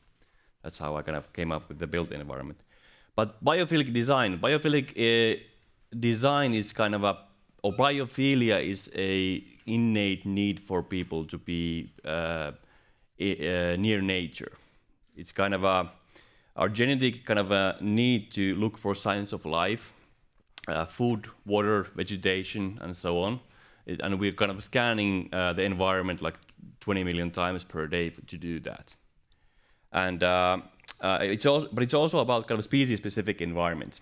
So if you buy a dog or get a cat or goldfish or whatever, you try to kind of think about what kind of an environment would they thrive in. But we don't do that to ourselves that much. And that's why kind of this understanding of human biology and our kind of biological basic needs is important. And if you think about biophilic design, the approach is that you put people in the center and trying to improve and go with their biology, not against it. So that's the basic kind of understanding of that. And if you look about different things in the built environment, for example, like nature, but natural light, kind of organic patterns of things, like here in these beautiful trees, those have a huge impact on human health. So if you would take a pill that will decrease your kind of a blood pressure, or you could improve your mood or your happiness hormones or whatnot, you would perhaps take it. But that's the impact of nature in the built environment. It has a huge impact on your human biology. That's basically it. Okay. Arto, AFRY is an engineering company, obviously. You work in more than 40 countries and employ globally almost 20,000 people. So you look at all this from engineering perspective. If we focus on indoor climate and air quality, what kinds of changes have you seen in it during the years, and how would you relate to what Aki was saying? Well, I look from the Finnish viewpoint, and in Finland I see we have gone a long way from, let's say, from the 70s, where we made drastic mistakes in building design overall. And now we have learned a lot from our mistakes, and we, how do I say it? Well, we have our stakeholders in building construction industry. We have learned a lot, and it's not only by education, it's also by a lot of new research and new information. For instance, about biophilic design. Well, it's it's an old knowledge that it's good to go to the forest. But how long has it been known that you can study the biophilic design and put it into practice in buildings? I will let our medical experts talk in a moment, but Aki, so your company Nava is a startup that aims to bring nature inside. As you say, you create green walls for indoor spaces that combine air purifiers, humidifiers, and living plants. And your pitch is that your air purifying technology breaks down harmful compounds from the air with friendly microbes living in plant roots. How scalable do you think this would be? Yeah, so Nava is a kind of an indoor nature technology company focusing on using biology to clean indoor air, but not just clean, but trying to create like a forest-grade air indoors. As we all know, for example, for our kind of gut microbes, sterilization is not a good thing for gut microbes. You need a kind of as healthy and kind of a natural as possible. Same goes with our indoor climates. As we all know, we breathe about 14 kilos of indoor air daily. So if you compare that to like 2 kilos of liquids and 1 kilo of food, we consume 14 kilos of indoor air. And we don't think that too much because that's a kind of a automated thing for us. We have to do it. We can survive maybe a couple of minutes without it. But from Nava's point of view, we're trying to create human-friendly indoor environments, including the indoor climate. So we're trying to optimize indoor air humidity levels, and we're trying to bring nature indoors. And then, with the help of the patented technology, we're able to naturalize indoor chemical profiles. So, Laura, you are a medical researcher. Could you briefly describe the research results of the impact of microbes, for example, on children's health, and then what do you think of Aki's idea? Yeah, so in our research, the underlying theory is that in modern life we are not exposed to nature and the natural microbiome that is, outside. And also, of course, we have this increased hygiene, and basically we are not exposed to microbes, not at all the way that we were before. And this has an impact on our health, so that that we have a huge increase of allergies and autoimmune diseases in westernized countries. And we suspect that the decreased exposure to microbes would be the reason behind it. So in our experiments, what we do is that we expose people to material that is very diverse in microbes, and not just children, but also adults in different experiments. And we have had very interesting results because, so what we've done is that for example, to daycare units, we bring this soil and plant-based material. Like, for example, we mix it with sandbox sand, or in one experiment, we just basically spread it out onto the yard of the units, and also brought some plant boxes and pelt blocks. so that the children would be exposed to this natural material and microbes.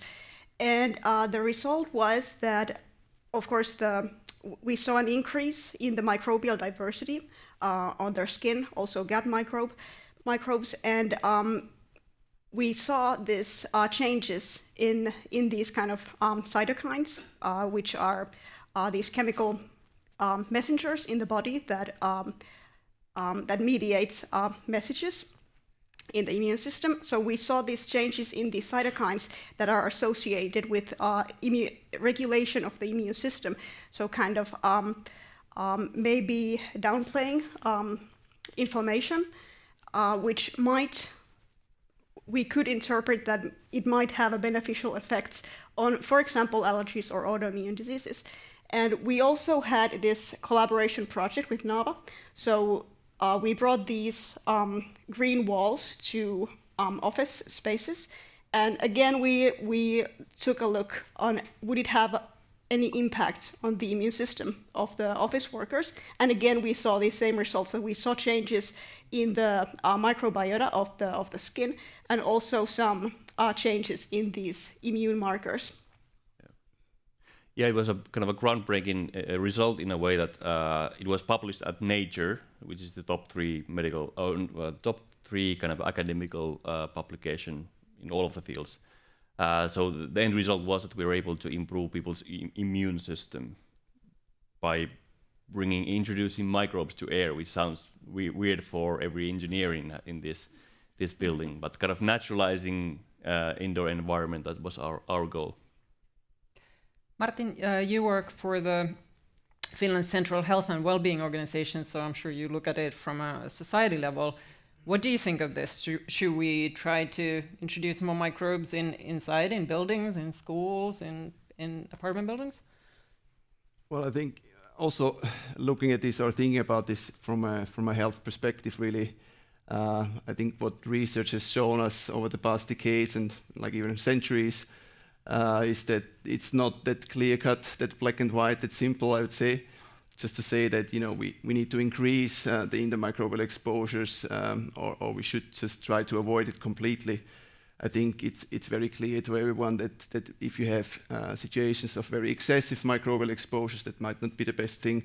If you enter a very clean, super clean indoor environment, that might be a good idea for a hospital, but not necessarily for your residents at home. So in that sense, I think we need to accept that the answer is not that simple. Another thing that research, I think, has shown us is that quantity is not the only thing that we should worry about, but really what's the composition, what are the types of microbes in an indoor space, and that might be much more important. And when we think about like what's the composition, what's the type of microbes, we need to start thinking about sources. So maybe less thinking that how much is there, but maybe more that where does it come from. And what I mean with this is that if you have an indoor environment where a large part of your microbial exposures comes from microbes that grow in your building structure, it's probably not a good situation. So that's a source that you want to avoid. If air is thrown through the building structure because the ventilation doesn't work well, that's probably not a good situation. If you manage to somehow balance the human-sourced microbes in your home with some environmental-sourced microbes, that's probably a good idea. That's a direction that the research really points us to. So I think in my point of view, there's like two priorities to consider. The one would be to really avoid and correct adverse exposure situations caused by moisture problems or non-functioning buildings. Definitely apply good hygiene measures so that infectious disease agent spread is not abundant in an indoor space. But then the second priority would really be also to try and promote beneficial exposures. I think the first part is in a way easier. We know more about it. It's not always cheap, but I think we know how to avoid adverse exposure situations. When we try to promote beneficial exposure situations, I think it gets more complex. We know a bit less about it, but we start to learn quite a bit. I think we need to think about the critical time windows of exposure. So if we think about the beneficial aspects of nature contact and microbial exposure is really the early childhood is the key where the good things can make the biggest impact. So maybe think about getting a dog at home, maybe think about ways how to increase the environmental microbes in your home.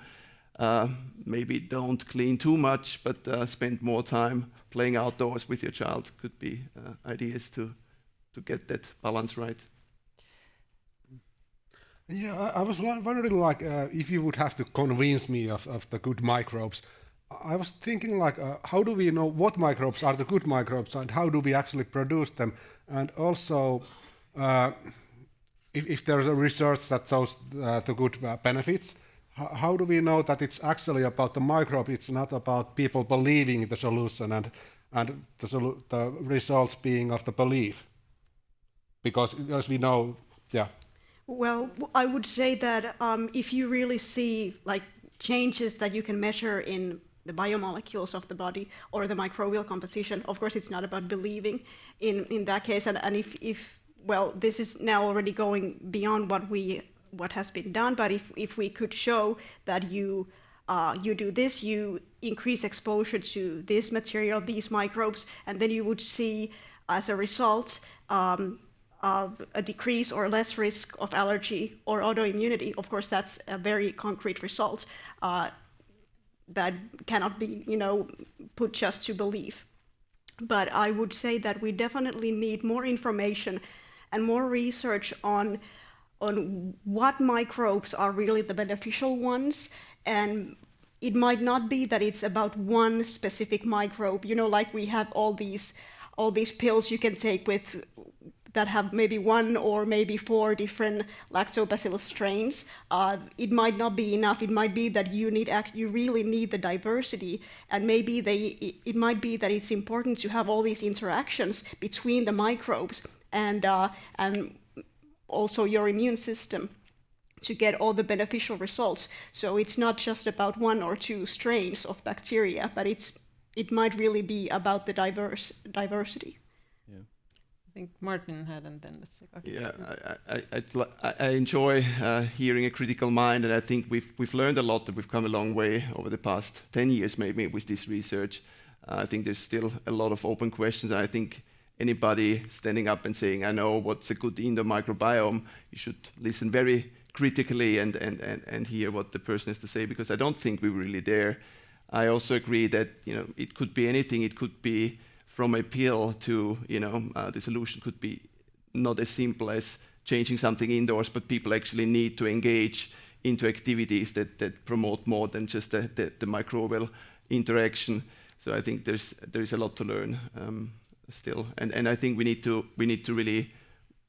to see more research, more data, but I think we are on a really good way.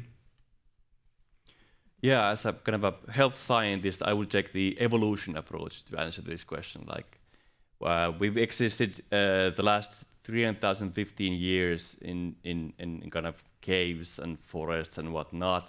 The last 6,000 years in some kind of a built environment, like brick walls and whatnot. The last 50 years, we've been isolating ourselves from nature by breathing man-made air and having everything kind of built around technology and so on. And at least I feel at my best when I'm running in a forest or kind of breathing fresh air and being surrounded by nature, and thoughts fly and my kind of worries are cut in half in this way.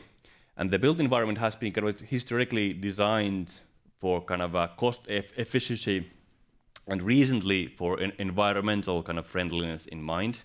And those are great things. We should keep those. But if you take humans into the center, like well-building standard is a good example of that. Everything is built around human health, and then you take a look at this, what kind of materials do you use and whatnot. And if you think about, for example, like a commercial office space, that the costs of the office space with all the furniture and the technology and whatnot, it's like 2%, 3%, 4% compared to the cost of humans, the HR budget there. So kind of there's a trade-off on that, like how much do you want to invest for people's health to be optimal, or the performance, the cognitive performance or whatnot, which are crucial for the company to succeed. So that's another angle there. Like we should invest in people, and if the focus is on people, then you build around that. Then it's a different approach. So I'd like to do a round of this idea of biophilic design. What would be one concrete thing that somebody working in construction could think about it now? Because now we talk about microbes, and of course it's complicated, that comes across. But what do you think is the next thing that people should be thinking about, or they could be thinking about, that would be doable? Or what do you think? Well, I'm not actually an expert on biophilic design, so I'm thinking how to put this. If it's about putting the people in the center, then we have to look further, not just about about constructing a building or renovating a building or remodeling a building, whatever, preferably the latter. It's about looking what people need there and investing in that. Not only cutting the costs, that's obvious as was said already, and about the experience. Since I'm not truly convinced that we know enough about microbes or other things, but it's a known fact that, for example, wood makes us feel good, and it's about making people feel good and feel good in buildings, and also the technical solutions are of course really important. Like I believe in enough ventilation is crucial for people in an office building to feel good. Yeah, so that would be the main point. Thanks. So I'm definitely not an expert on biophilic design either, or anything about buildings and construction. So from an immunologist point of view, which is very layman point of view actually here, maybe sounds a bit naive, but I would like to, I would just like to see more the nature brought, closer to humans.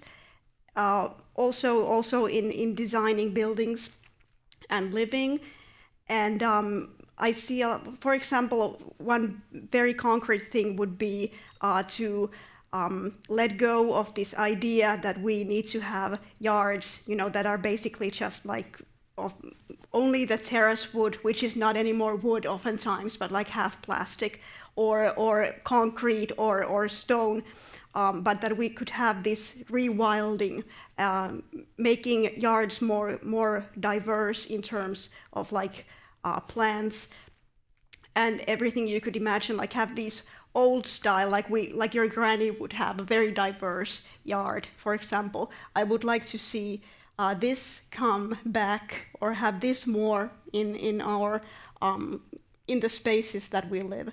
Maybe a bit naive. No, I don't compared think it's naive. to It's what we make of it. Yeah. Compared to maybe what he was talking about, but yeah. And I think yard design is very important for people, how they feel about their environment as well. Yeah. Yeah, I was just thinking that the audience might start thinking that what are the people doing? I'm not an expert in biophilic design either, but I read about it before, and then of course there is like many dimensions to it. And what I understood is it's just definitely not only microbes, certainly not. But then we talk about light, we talk about ventilation and air, we talk about water, animals, plants, fire. Reading through these dimensions, I thought that, well, that's my summer cottage. Like, I think the Finnish summer cottage is like if you don't know what's biophilic design, it's pretty much it. You look at the lake, you look at the forest, so it's beautiful. I think also going into a direction that I actually know very little about. I think natural light would be one very concrete example of things that I connect with biophilic design. It's maybe something that's been overlooked in the past, and that might be really beneficial for human health, maybe not immunological health, but mental health and well-being and performance and so on. I think there is studies there, be it schools and offices, environments, or the home. I think natural light is important. Okay. I have a couple of things here. First of all, a couple of years ago, there was a Harvard study where they studied like what do people really want in an office. office workers that were studied, and it was basic things. It was not jacuzzis and pool tables and whatever it is that Christian wants, but it was basic necessities like water, air, lighting, natural lighting, access to nature, good food, and in and around the whole office and so on. So those are the basic things that we should be focusing on. Another thing what I would love to leave you guys is that if you would be a Formula 1 driver at your office tomorrow, you would kind of want to kind of fine-tune and optimize whatever the wheel positioning is, or how you stand there and whatnot. Think about your kind of office desk area in a similar way. How could you optimize that micro environment that you would have natural light, you will perhaps see nature or outdoors, and have light and water and fresh air, and open the windows maybe a little bit more than the building owner wants and whatnot. So kind of optimizing that, because that's where you perform like a Formula 1 driver. So what are the things you're able to do tomorrow morning or this at your home office or whatever it is? Maybe that's a kind of a thought exercise as well. Okay, we might have time for one question from the audience, if there's one question there. Yep.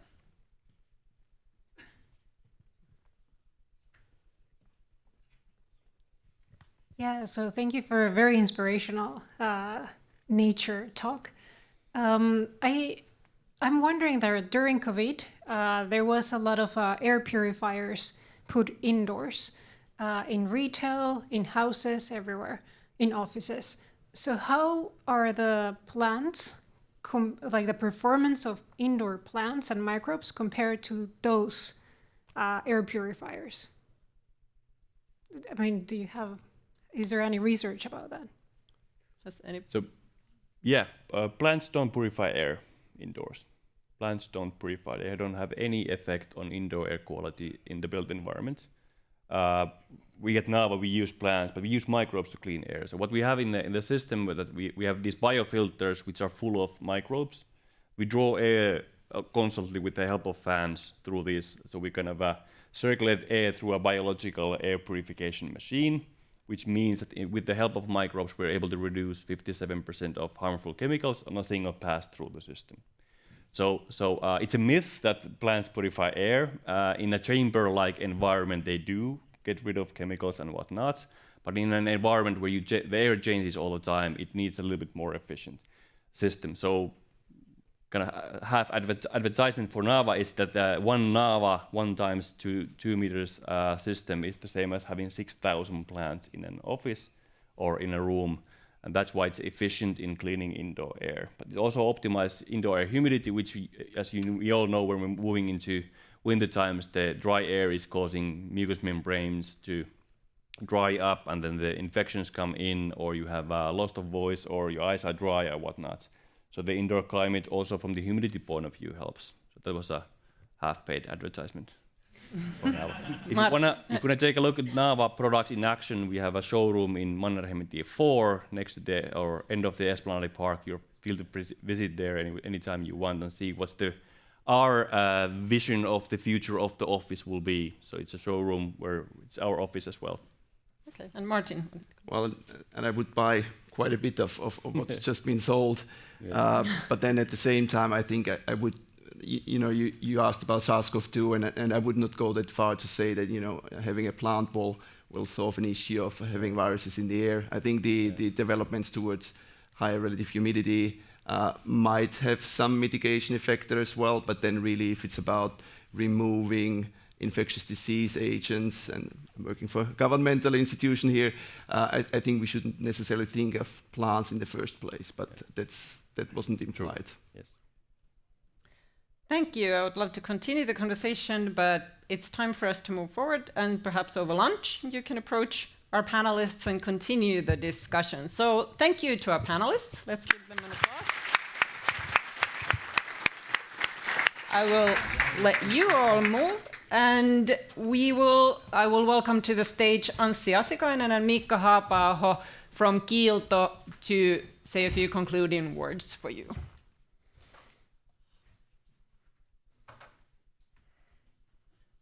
Welcome.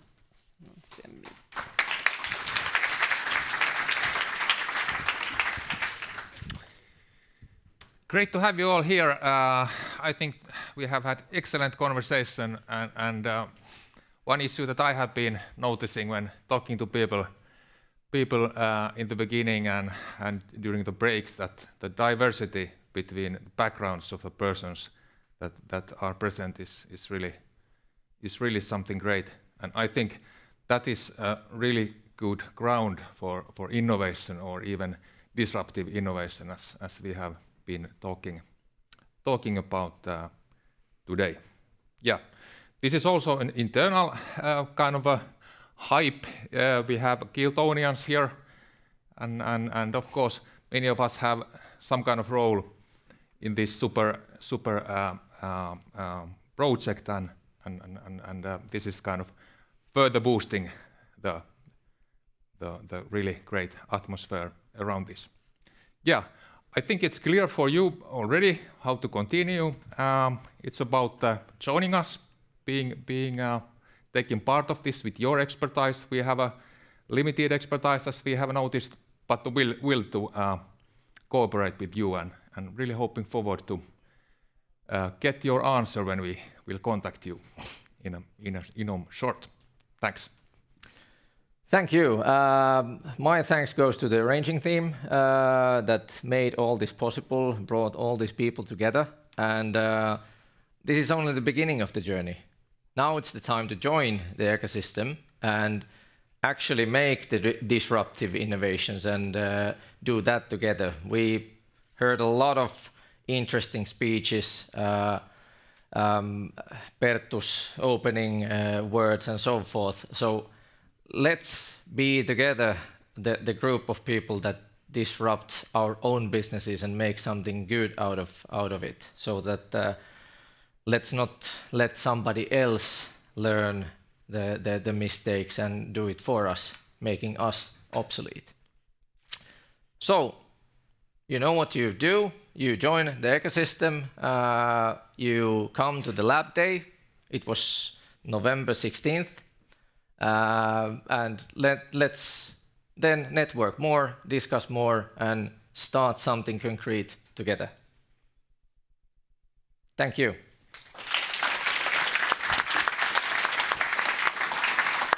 Thank you, Anssi and Mikka. Thank you everyone for participating today here at Pikku-Finlandia, and for everyone who followed the stream online. We are concluding the program for now, but obviously not concluding the conversation. Hopefully that will continue for a while. So have a great day online. Goodbye, and we'll continue the discussion elsewhere. For those present,